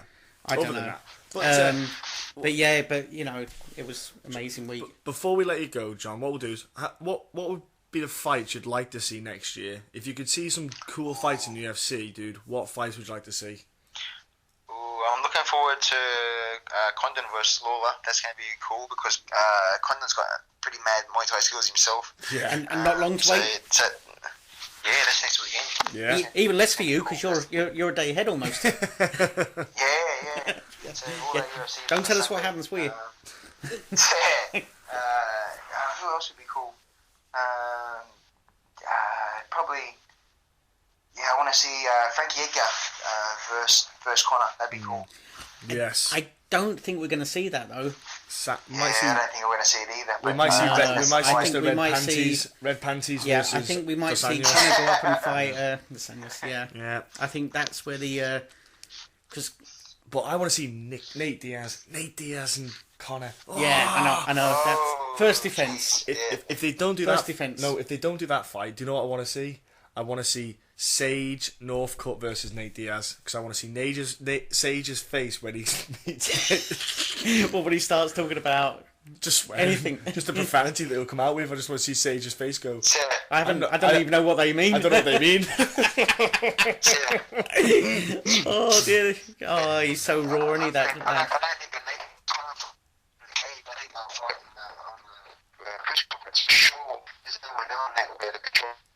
You're breaking up there again, John. Have you went back into that cave where you went to wipe your bum with the water? No, it's distorted still. This John Wayne's Parr's moved 6 foot to Looks the like left. R2D2 is coming in, taking over, and nicked your Skype off you. I'm holding a finger in the sky. Is it better? You're holding the phone in the sky. I know it's called Skype, but it doesn't mean it works better if you hold it in the sky. What's that? I'm finger in one hand. I'm standing on one leg on the other. Are you trying to get nearer That's to the it. satellite? Yeah. Just stand on one foot and then put one hand on your head and then rub your belly with the other. Do you know what? I feel guilty now that we're sat down. In fact, by you standing up, you're actually getting further away from us. Yeah. Who else? Holly Holm, the rematch with Ronald. But there's also that girl, Amanda Nunes. Yeah, Amanda Nunes, she's badass. Yeah, she's scary. She's done some really good performances.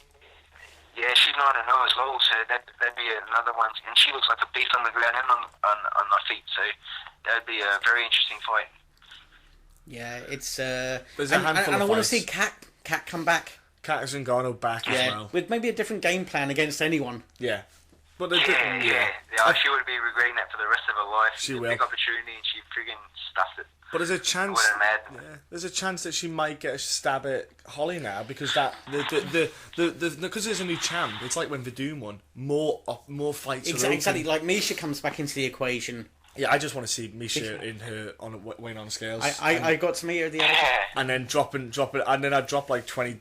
I drop some money on the floor to see her pick it up. I actually got to meet Misha Tate not so long ago, and as I'm getting my photograph taken with her, I'm thinking, I just know how jealous John's getting at this very minute. No, not really, because I would have probably just knocked out Caraway and jumped all over her and just kidnapped her. He wasn't here. Wasn't he? he? There. I would No. have just kidnapped her. The restraining order would have been worth it. You know why, don't you? And Sterling was there. But. yeah, so there's some awesome fights to make. I have to say, and John, it's. Before we let you go, can you just let people at home know? Obviously, we'll put on your documentary, let's say, the YouTube documentary on our Facebook page, which is Blessed with Venom. But can you let anyone know about your social media stuff? Also, any stuff you've got coming up, if you've got any fights coming up, any shows that you've got coming up in Australia, stuff like that. Yeah, I'm possibly be fighting in England June 11 on Kieran Kettle's show at the O2 Arena against Michael Wakeling. Might just have to get myself over for that. I might be with the army then. That I'm not sure. I'll have to double check. Is that on a Wednesday then? Is it? I tell you what, I might just be free for that one, so I might have to drag myself over. Yeah, it's going to be huge. It's going to be massive. And then Michael's I fought his brother Steve Wakeling back in 2005, and we had I lost on split points. So now Michael, he's been coming up the ranks. He's a very strong He's doing really well. He's going to be a very tough fight, and I'm looking forward to the opportunity to get back over to the UK again and putting on hopefully a better performance this time and taking home the victory. Oh, sounds good. Sounds good. Oh yeah, I might just have to jump on a plane and pay a visit, because we're not actually in the UK where we are. We're just off the UK. We're on the Isle of Man, okay. and we tend to have loads of Aussies over here as well, which is kind of strange. Nice. Yeah, there seems to be a strange connection with the Isle of Man and Australia. Is kind of balmy, but for all the good reasons. Yeah. But the O2 Arena should be insane as well.